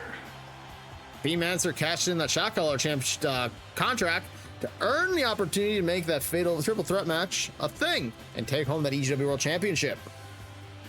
And hasn't looked back since, honestly, with right on ready to gun up the between the legs part of any opponent to take another victory. And this could be this champion versus champion bout might show supremacy between both brands. Beemancer swiping off the shoulders as if nobody can spit on her swag or something. The cool kids say and such. The kids say to spit on swag? Spit on her swag. Spit on her swag. I don't know what that means. It means that a drop kick from the Professor Pep putting down Beemancer immediately. All That's 7'8", 900 pounds, the Professor of Pep getting up. He ain't feeling too peppy here. He's feeling, like I said, a little more kecky. Unfortunately, getting put down quickly with that moonsault by B, and then B shoving her entire forearm in the face of Pep, and not able to get more than a 1 count.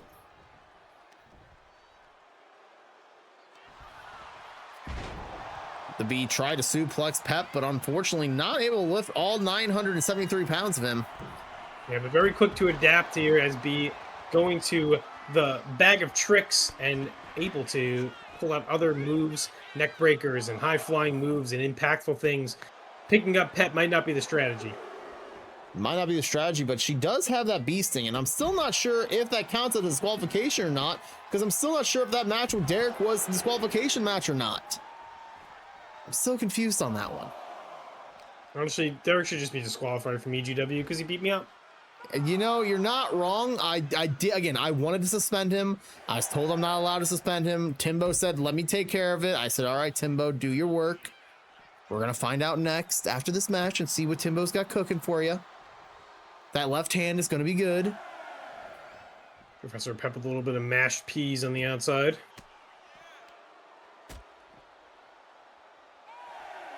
He tells me that he likes to make a bowl of ice cream every once a night. It doesn't matter what the flavor is, but he lets it melt until it's in soup form, and then that's when he eats it. Yes, the good old soup cream. Well, see, I told you, she can't lift him. Too much weight behind that Pep. Yeah, not worth picking up the Professor Pep. Oh! Broken wings, broken back there on the bee. And now Pep trying to rip the arm of the bee off. But the bee getting away, punching right on into Pep's face.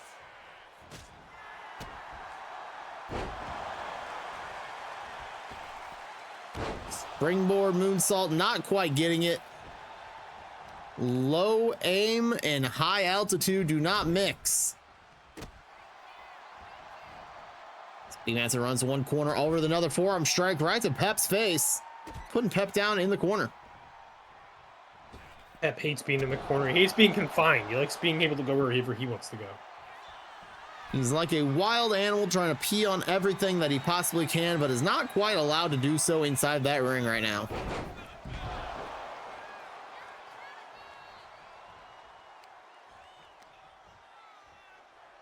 Yeah, I've never seen LaRue and Professor of Pep in the same room. Are you trying to tell me LaRue and Professor Pep are the same person? No, I think it's just that Professor of Pep's always trying to find someone to pep on, and LaRue's just never there. He's never there. Poor LaRue. I bet he would love to get pepped on. You think so? I think he would. I think he would enjoy it. Then he get a little frustrated, and then he'll say, "I'm gonna hit you with a hammer," and then all of a sudden there's a hammer involved, and I don't. Where'd you get that hammer from? Don't worry about it. Bong! He'll scream bong really loudly as he hits Pep in the face. Plus, we actually did see Professor of Pep and LaRue in the same, because Pep took the title away from LaRue. It's true. We've also learned the hard way. No one's ever successfully defended that EGMCW championship, by the way. Derrick lost it on his first defense. LaRue lost it on his first defense. It's like a 24/7 championship. It just trades hands. The curse of that title belt is someone's eventually got it. Maybe Professor Pep and Mango Palooza can finally break that little bit of a curse since that title's been incepted.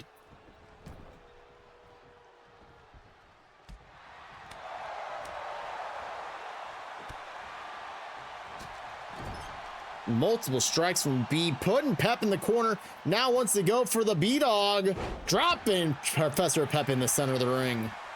Down in the middle of the ring in the pin cover. B floating up to the top rope. Fly like a butterfly and smash your face into the ground like a bee. Pep's right outside near his own icon, getting out of the ring without getting any damage done to him.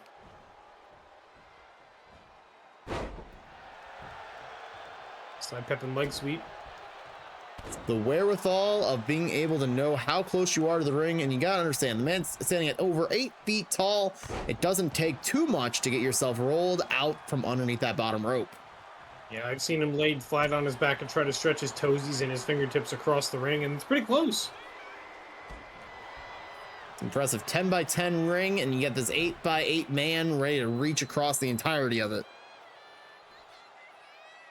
Was it 10 by 10 or is it 12 by 12? I need someone to get a ruler out there immediately. Don't use the one that has the 3 inches already like safely extended. Ticked off. Yeah. Don't worry about it. That's for a different project. Yeah, that's for Sin. That's for Sin. He said that he's working very hard and making it go up higher, and I don't know what that means.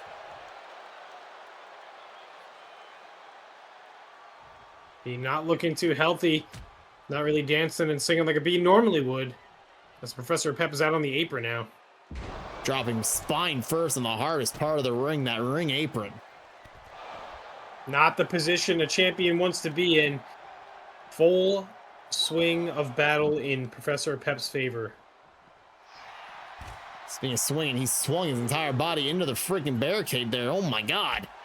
Watch out for the cameraman. Watch out. The Get out of there. Down, go down. He's just a little too close. There's a foot show.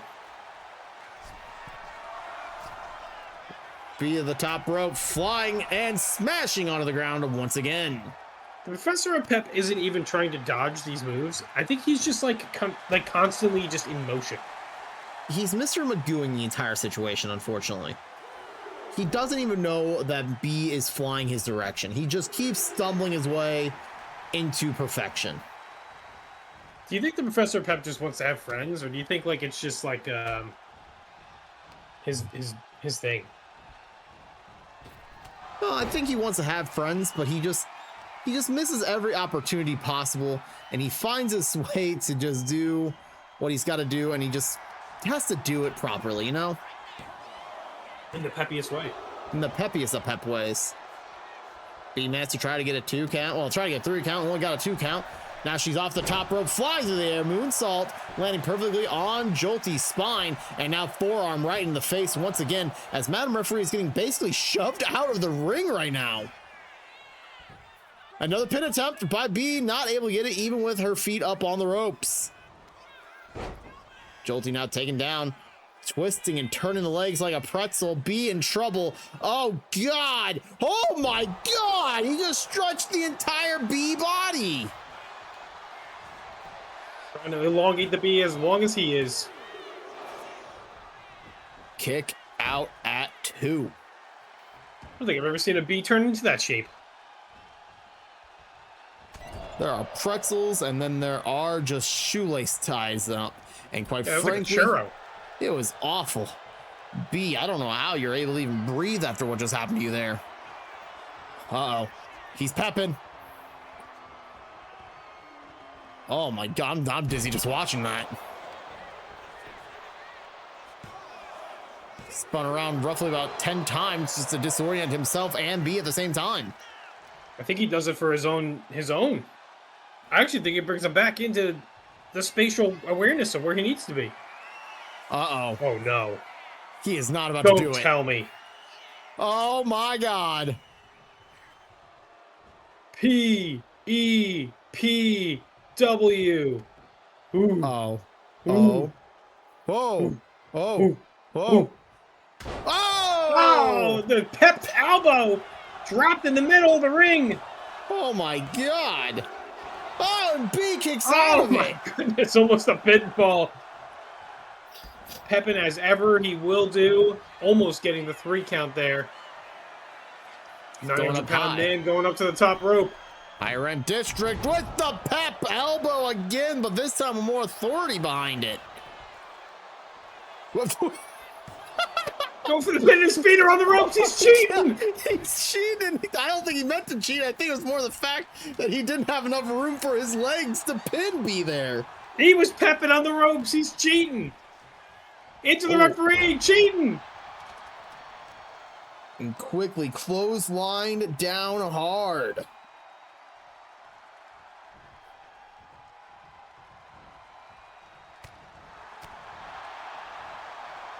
Oh my God. Okay, I don't know how that worked, but geez.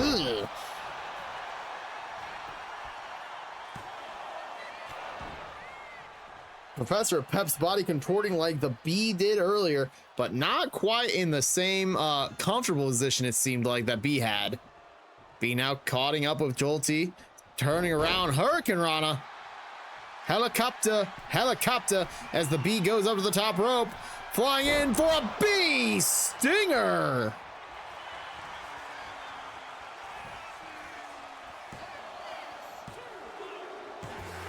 And the Bee takes the win. Just like every other EGMCW champion taking a loss Here is your winner. That championship is a curse, I tell you. You don't want it. Nobody's a winner when they become the EGMCW champion. They just can't handle the pressure that is known as EG and MCW at the same time. EGW represented super well in that matchup. 2 EGW originals and, honestly, EGW champion on top. Take that, Derrick. Derrick is a bum who is a former EG MCW champion. And at the end of the day, we're going to find out tonight if he is got what it takes to step up to one and only Timbo of the left-hand Timbos. Yeah, the brothers combined here by separating into a 50% in this matchup as Timbo is fighting for my concussion, because if I go into the ring and I take a Pipis bed bump, I'm going to go bed night. Yeah. It's going to be bed night, bedtime. We're going to start the concussion protocol, and the EMTs will be on the way immediately. But you know what? That's a risk I'm willing to take. No, wait. I'm not willing to take. Sorry. Yeah, you're not risking anything by this. You're good. Listen, I only have Ross banging at my door. You know, I got my own problems and everything, you know? He doesn't lock no see where doors. his wife's been banging at, you know? It's crazy. I kind of wish I knew where, because I'd like to watch. I mean, what? Huh? Anyway, Timbo versus Derrick, Extreme Rules. Next.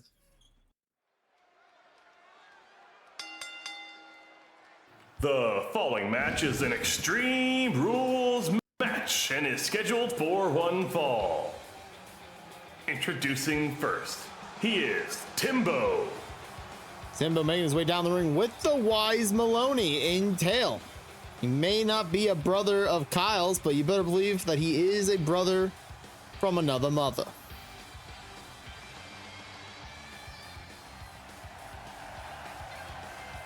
All the same month. Oh. Well, that's new developing information I did not know. Yeah. Or a different one. Or different. Wise Maloney has been a good luck charm for Timbo. And we've learned recently not only loves to climb ladders, but loves trash cans too. Very resourceful manager, as he will try to facilitate the weapons that need to get Timbo over the top. Because he's not that strong and he's also left-handed, so he needs the help.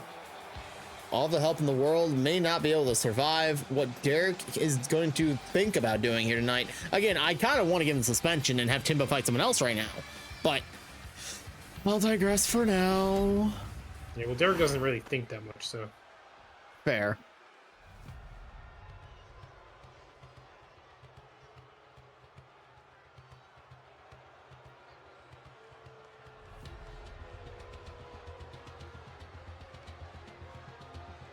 And his opponent, he is Derrick, the Destroyer. Is that the old EGW World Championship? What the hell is this about? What is Derrick doing? He's not the EGW champion. I mean, who let the graphics say that he's the EGW champion? What is happening here? It looks like he just has old plates and he put them on a title belt. Like, that's not his. He's not the champion. He's not. I mean, oh my God, he's delusional. That's what happens when he attacks people in the backstage. He's going crazy. First, he thinks he's never been pinned. Now he's attacking people in the backstage area. Now he's digging through the trash to find old pieces of garbage.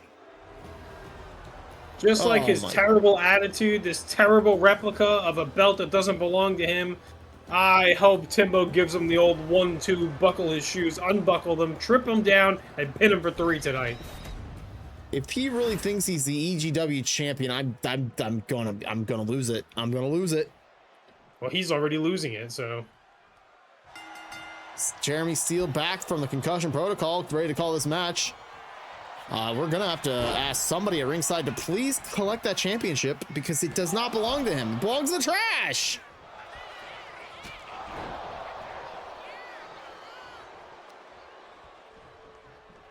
Derrick quickly moving in, drop kick to the spine. And just like that, Coffin dropped himself onto the mat. Timbo not unleashing those left hands yet, going right hand just in case that Derrick was waiting for left hands. Switch it up on him. I like the strategy. Hooray, Timbo! Yeah, people are really cheering for Timbo tonight. Oh, the guillotine-like choke! Trying to choke the life out of him like he did to you just a few weeks ago. And by a few weeks, I mean I last wouldn't week. remember, I blacked out, but yes, probably. Timbo keeping Derrick on the ropes, sending him into the ropes now. And turning him inside out as Wise Maloney rips off Skap's face.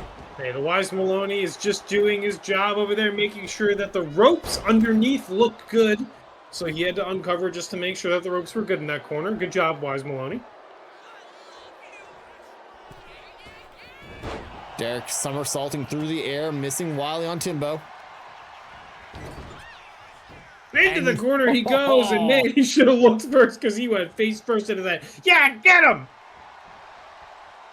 It is deplorable what Derrick has done, and even more deplorable since he's delusional and thinks he's the EGW champion in this current moment in time. I can't believe he came out with a fake championship thinking that he could claim it and that these wonderful EGW fans would think that that's the real title belt. Please, we just saw the EGW champion win. Derrick's, he sees it going after Maloney. Oh no, Timbo ran into Maloney. Timbo's not that coordinated, is he? Mind games and cheating like always.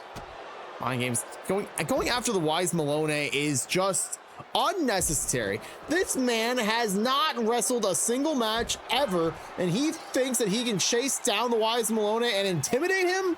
I'm going down there. I'm going down there. I'm gonna kick his ass. Timbo, you better. I'm not going down.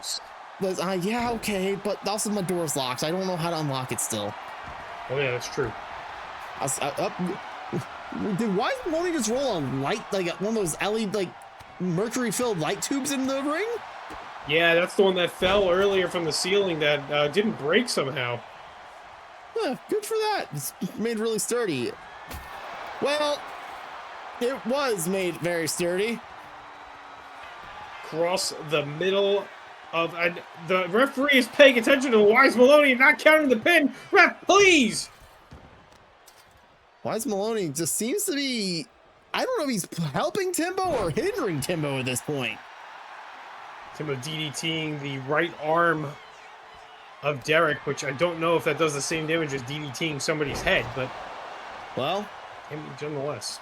He finally DDT'd the head, dropping him right into the shards of that light tube. Goes for Meteora, not quite able to land it. Derrick sidestepping. Uh-oh. Oh, God. Derrick's biting him.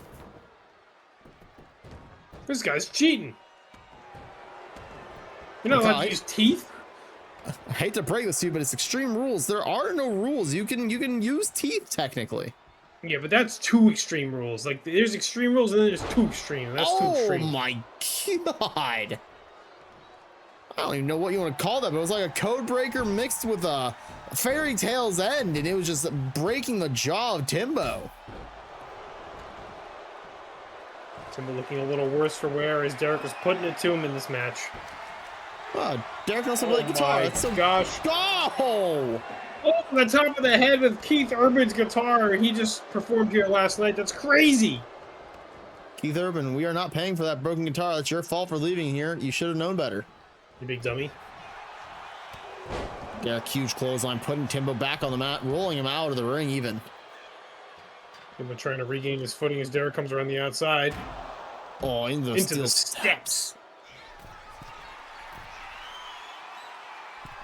Derrick stomp onto the spine. Oh, man. Listen, you don't want to go to the ice bar that badly. It is not a fun place to be when you're hurting.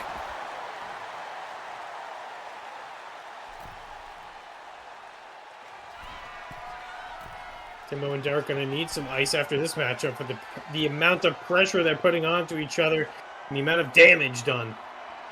Prosthetic arm has been introduced. And to rub it in, a prosthetic right arm. Unbelievable. This Derrick is ruthless. Ruthless and a poison rana planting Timbo hard on the outside of the ring. Whoa. Calling for Timbo to get up, and he does, and he goes right into the ring. But then takes a drop kick off the chin.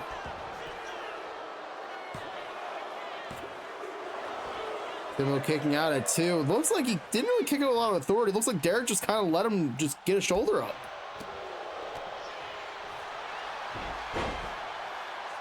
Look at that bridge. Well, it looks good. Tell you what, even though it's a 1 count, Derrick still has to use the energy to kick out of that pin. Good bridge pin like that. Oh, and shooting into the sharpshooter here. Center of the ring. Oh, whoa. Derrick's legs too powerful, getting Timbo thrown out, and a drop kick from the pop-up position.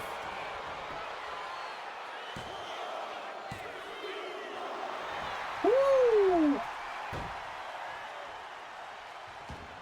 Timbo fighting with some life still, trying to put up for one half of the Hags brothers. Another kick out of 2.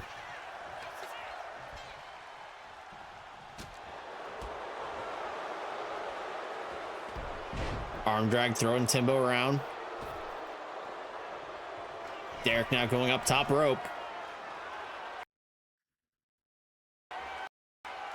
Kenda is attacking us again with a swanton bomb from Derrick. Derrick picking up the victory. No match. Not a single left hand from Timbo. Here is your winner. Whoa. He is Derrick, Whoa. the Destroyer.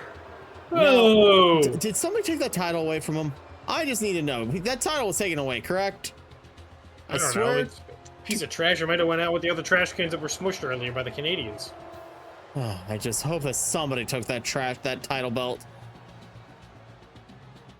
He Somebody probably didn't still take thinks it. he's the champion after winning that match. He probably thought he was defending that championship that doesn't even matter. It's not even real. It's fake. You're a phony. Ugh, what an idiot. Kyle getting ready to be attacked again in the parking lot as he yells at Derrick from afar. Well, regardless of where Derrick is or not. Well, we know where he is. He's walking back to fight Kyle in the parking lot. He's looking for his title belt that he doesn't know if it's real or not. Because nothing's real for him. He's crazy. We'll find out if he really thinks he is the EGW champion or not at some point this week. I hope to God he doesn't think that he's actually EGW champion. He lost. Yeah, it was controversial from a low blow, but he lost. Period. He's a loser. I get it. Even if he won by disqualification, he wouldn't be champion because champion's advantage exists. It's just, we gotta run some ads. Ad time. Ad time. If you're not subbed, you're gonna hit with the ads. If you are subbed, you're gonna hit with the Epilogue Gaming ads. Brought to you by the Epilogue Gaming stream team. You're not gonna miss a dang thing of awesome wrestling action. You're just gonna miss us. And that's it. So sit back and relax as the ads are about to play. Main event coming after. Hi, my name's Professor Jolty. I love Pokemon. Why the fuck are you outspeeding me, you fucking asshole? Stop it right now. You stop right fucking now. No, I just got killed by Ghost Curse in the wild. Are you fucking kidding me?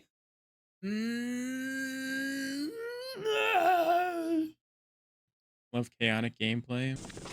I bet a bunch of you guys thought I was dead there. I thought I was dead there, so... Oh, no! Ah! No!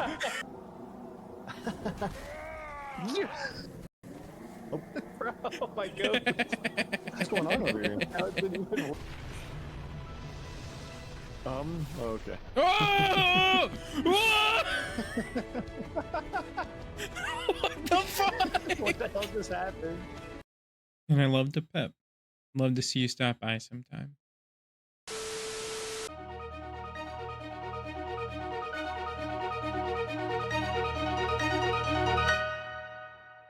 Camera? Oh! She only speaks German though, so let me know if you want me to translate something for you! Can you translate ayaya? Ayaya? Oh, hello, big boy. Oh my god! Man, that was deep. Polka dots! Are you okay? Holy Don't let me oh shit.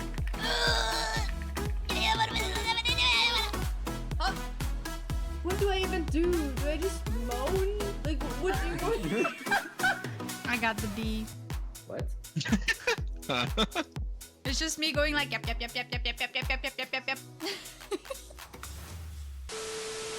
Shorely one? Yeah, that guy's got a nice chill stream that I can relax to. Are you listening? Do you have the volume on? Can you hear me? That guy Shorely, he makes sure to wish me and everybody else a very happy birthday. No! Right, you are a fucking ignoramus! Someone ban that guy! Fuck you, fuck your birthday! Fuck your birthday, bro! Fuck you, fuck your late-ass birthday! I hate you, and I fucking hate you! Bro! Shorely always has some really enlightening stuff to say, so I always make sure to listen and learn.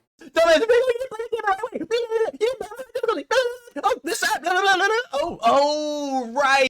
Shorely always compliments his viewers' intelligence and makes us feel smart in our own ways. You fucking idiot! They planned the fucking murder, and your ass fell for the bait because you're an idiot! Thanks for the kind words, everyone. Well, I'm sure I'm already out of time? He's already out of time, just like the ads are already out of time. Done and over with. Thanks, Shirley. Only man who can scream and peek his mic as loud as him and get away with it without anybody questioning a single time. Hey, when you pick up wins in EGW, you're allowed to do that, okay? You can do whatever you want as long as you pick up wins. Speaking of picking up wins, our main event's on the way. Disco Dragons taking on the Nightwatch tonight in epic tag team fashion. It is going to be no disqualifications. It's going to be no countouts. 2-on-2. Let the pigeons loose. Winners go on to the finals. Not next week, not the following week, but 2 weeks from next week, the finals will happen. Hell in a Cell.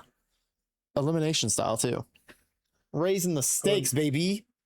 Elimination hell, baby. Elimination hell in a cell in your bathroom.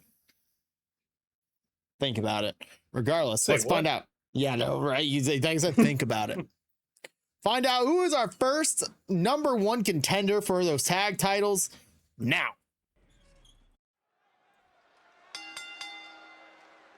The following match is scheduled for one fall and is your main event of the evening and is the first semifinals match in the inaugural EGW Tag Team Championship Tournament.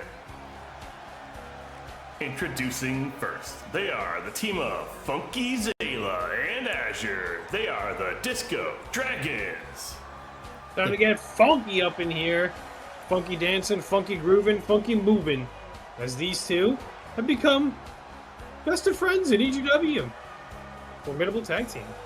They're kind of a thrown together tag team. Funky. But end of the day, they just get each other. They just understand that you don't just need to be a dragon, you need to be a little extra funky. Can't have everybody dragging when you need somebody to be, flying.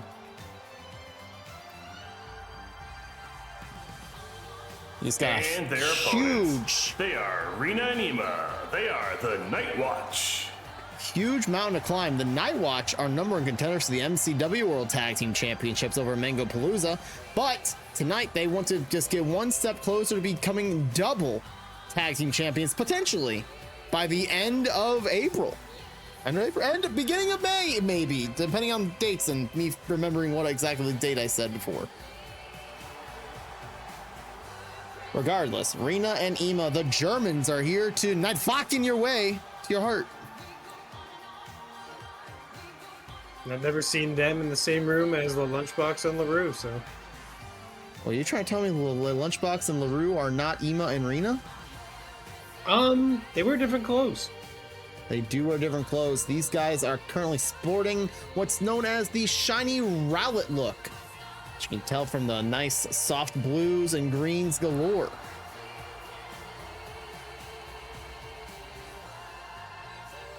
Main event tag team action, EGW, high flying entertainment, the Nightwatch, bringing some funk too right after the Disco Dragons coming into the ring. A little bit more coordinated. Germans be like that. Germans just understand each other. They don't need to say it out loud, but they definitely have some sort of German telepathy that I just cannot figure out still. Yeah, when they do say it out loud, it sounds very harsh because it's German. Sounds harsh, and I get a little bit paralyzed. See? Paralyzed.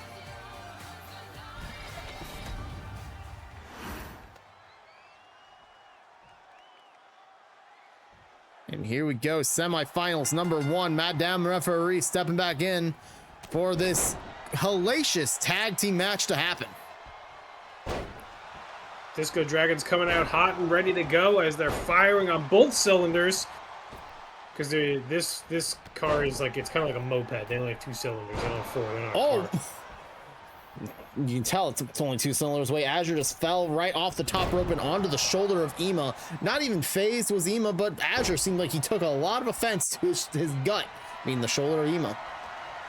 That's okay, because Funky Zayla coming on over to aid Azure to get him back on his feet as he takes out Rena, throws her against the ropes, and Ema and Azure go at it. Big elbow drop from the Funky one, as now Azure goes into the corner and Ema goes into a different corner. Do you think it gets on their nerves, being the Disco Dragons and hearing the Nightwatch come out to some disco? Oh my god, the referee's down! Madam Referee, I'm promising you we're going to have some vacation time for you very soon. I promise. Rena kicking that glass jaw of Zayla. Zayla feeling all the pain and shards of glass in his jaw, as it is definitely shattered into 100 different shards. Oh my god! Chair to the back of the head, chair to the stomach. And the Rena taking on all that anger. Ema hitting that patented slap across the chest of Azure as Rena chucks Zayla. Oh my god! Zayla almost went up.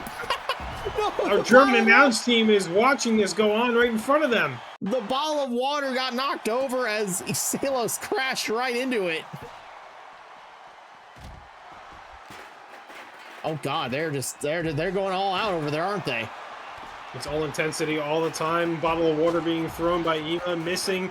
Not surprised. No athletic ability as Azure takes control over there, but looks like Rena's trying to come to the aid. Zayla is just down and out in the corner right now. Zayla doesn't know where he is right now. His glass jaw might be broken, and the German that was being spoken next to him throws him completely off. But he grabs the chair and gets kicked by it. Oh, Emo with the quick kicks. Rena right in after that because she knows that you do not just kick a chair out of a German's hand. Oh, now she's mounting Zayla. Zayla worse for wear and getting the crap beat out of him as Azure also can't find his footing in this match. Well, definitely can't find his footing as we get a nice little neck breaker. And quickly now, Ema keeping Azure down. For the time being, that is. He might pull off what El Skappo did earlier and just pop up out of nowhere as Ema tries to go for a super kick and just gets caught midair. And a brain buster from Rena onto Zayla. These are the two best teams that EGW has to offer right now. And the referee is down again, and Azure is now stricken the referee twice. Do we have to start handing out fines for people destroying the referees in the ring? The only thing fine here is the outfits that portray that shiny rowlet. As we're kind of halves and halves here. Oh, Zayla taking the shot for Azure, his teammate. Look at that. Rena can't believe it. Oh, and back up. Rena couldn't believe it. This man is doing the work. Oh, and Rena's dropped hard. 4 foot nothing, the same size as Pipis. Rena just getting tossed about in the ring here. Hurricane Rana. Oh, frog splash to the back of the legs. Tandem frog splashes as Azure also takes to the back of the legs of Ema as well.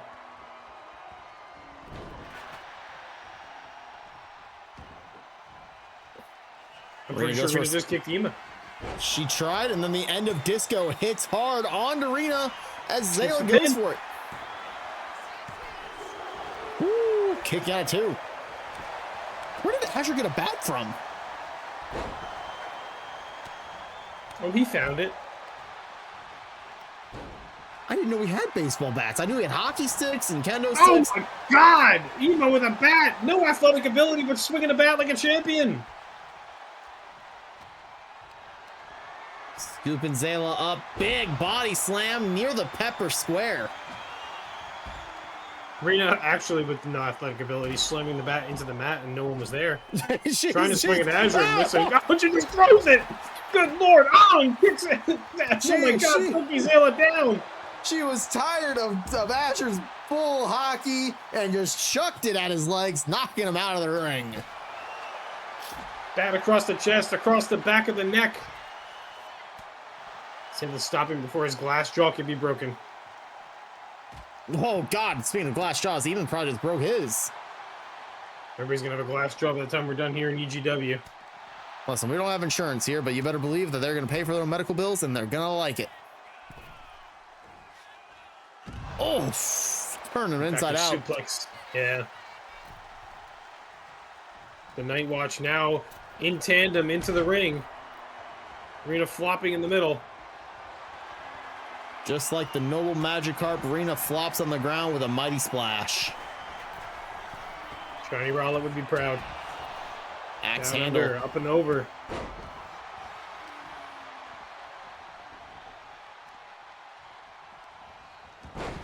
Went for the drop kick, missed it wildly. Meanwhile on the outside, Ema looking to take it to Funky Zayla here. Oh! A redirect, dropping the jaw of Zayla hard on that mat. Azure grabbing weapon, dropping it. We have sledgehammers under that ring? That's like the first time I've ever seen that. As soon as Imagine Dragon hits on Azure. Well, we were full out of prosthetic limbs from earlier than being used. I'm pretty sure he just hit him in the dick. He 100% hit him in the dick with a sledgehammer. Whoa!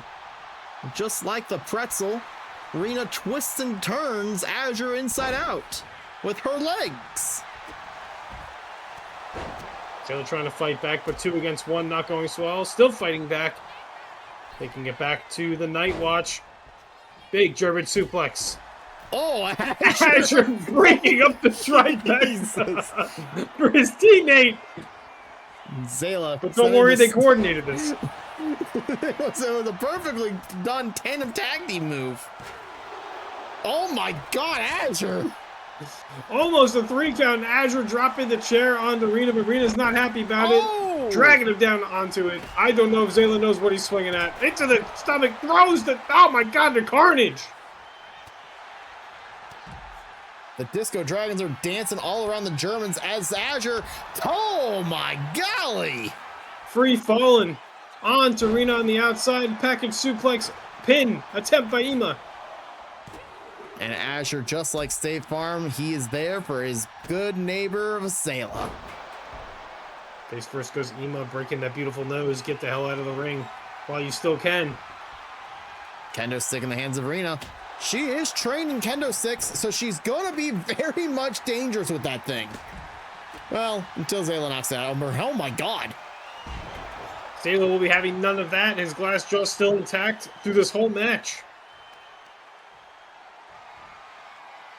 Deadlifting Rena from the mat, running power slam, doing the running man as he's called it.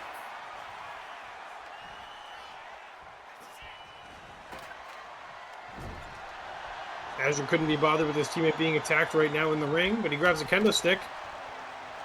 No shot there. On Rena's shoulders. Hitting the leafage, putting Azure in the center of the ring. Zayla saving the day. Zayla ran around the ring just to give it a little more time. They don't like to kick out at 1s, they like to kick out at 2s, so he had to give it a second. Rena about to use HMO2. She's about to fly as she hits Azure, kind of. Oh, well, now she hit him. She hit him for sure that time. Training kendo sticks. Going back to the well, you know. It looks like Ema's alone in the ring. Nice swinging neck breaker, putting Azure down on a shattered kendo stick over Ema's body. Zayla taking no prisoners today. No prisoners and no broken jaws, but now... Right in the dick! Oh my God, the second time! Bee stings all over the place. Normally we worry about the glass jaw of Zayla, but I think we gotta worry about the glass dick of Ema. Sorry, of Zayla. Too many us in this. Azure, Ema, Zayla, Rena. Too many us. Getting everybody mixed up now. Referee. It's everybody. Referee. It's too many. Elbow drop right to the heart.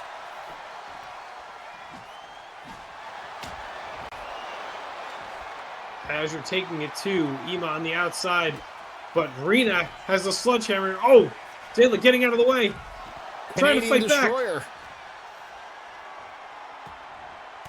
Rena fighting for her life on the inside. Meanwhile, Ema's just trying to stay alive on the outside. The Germans are struggling a little bit as Azure trips.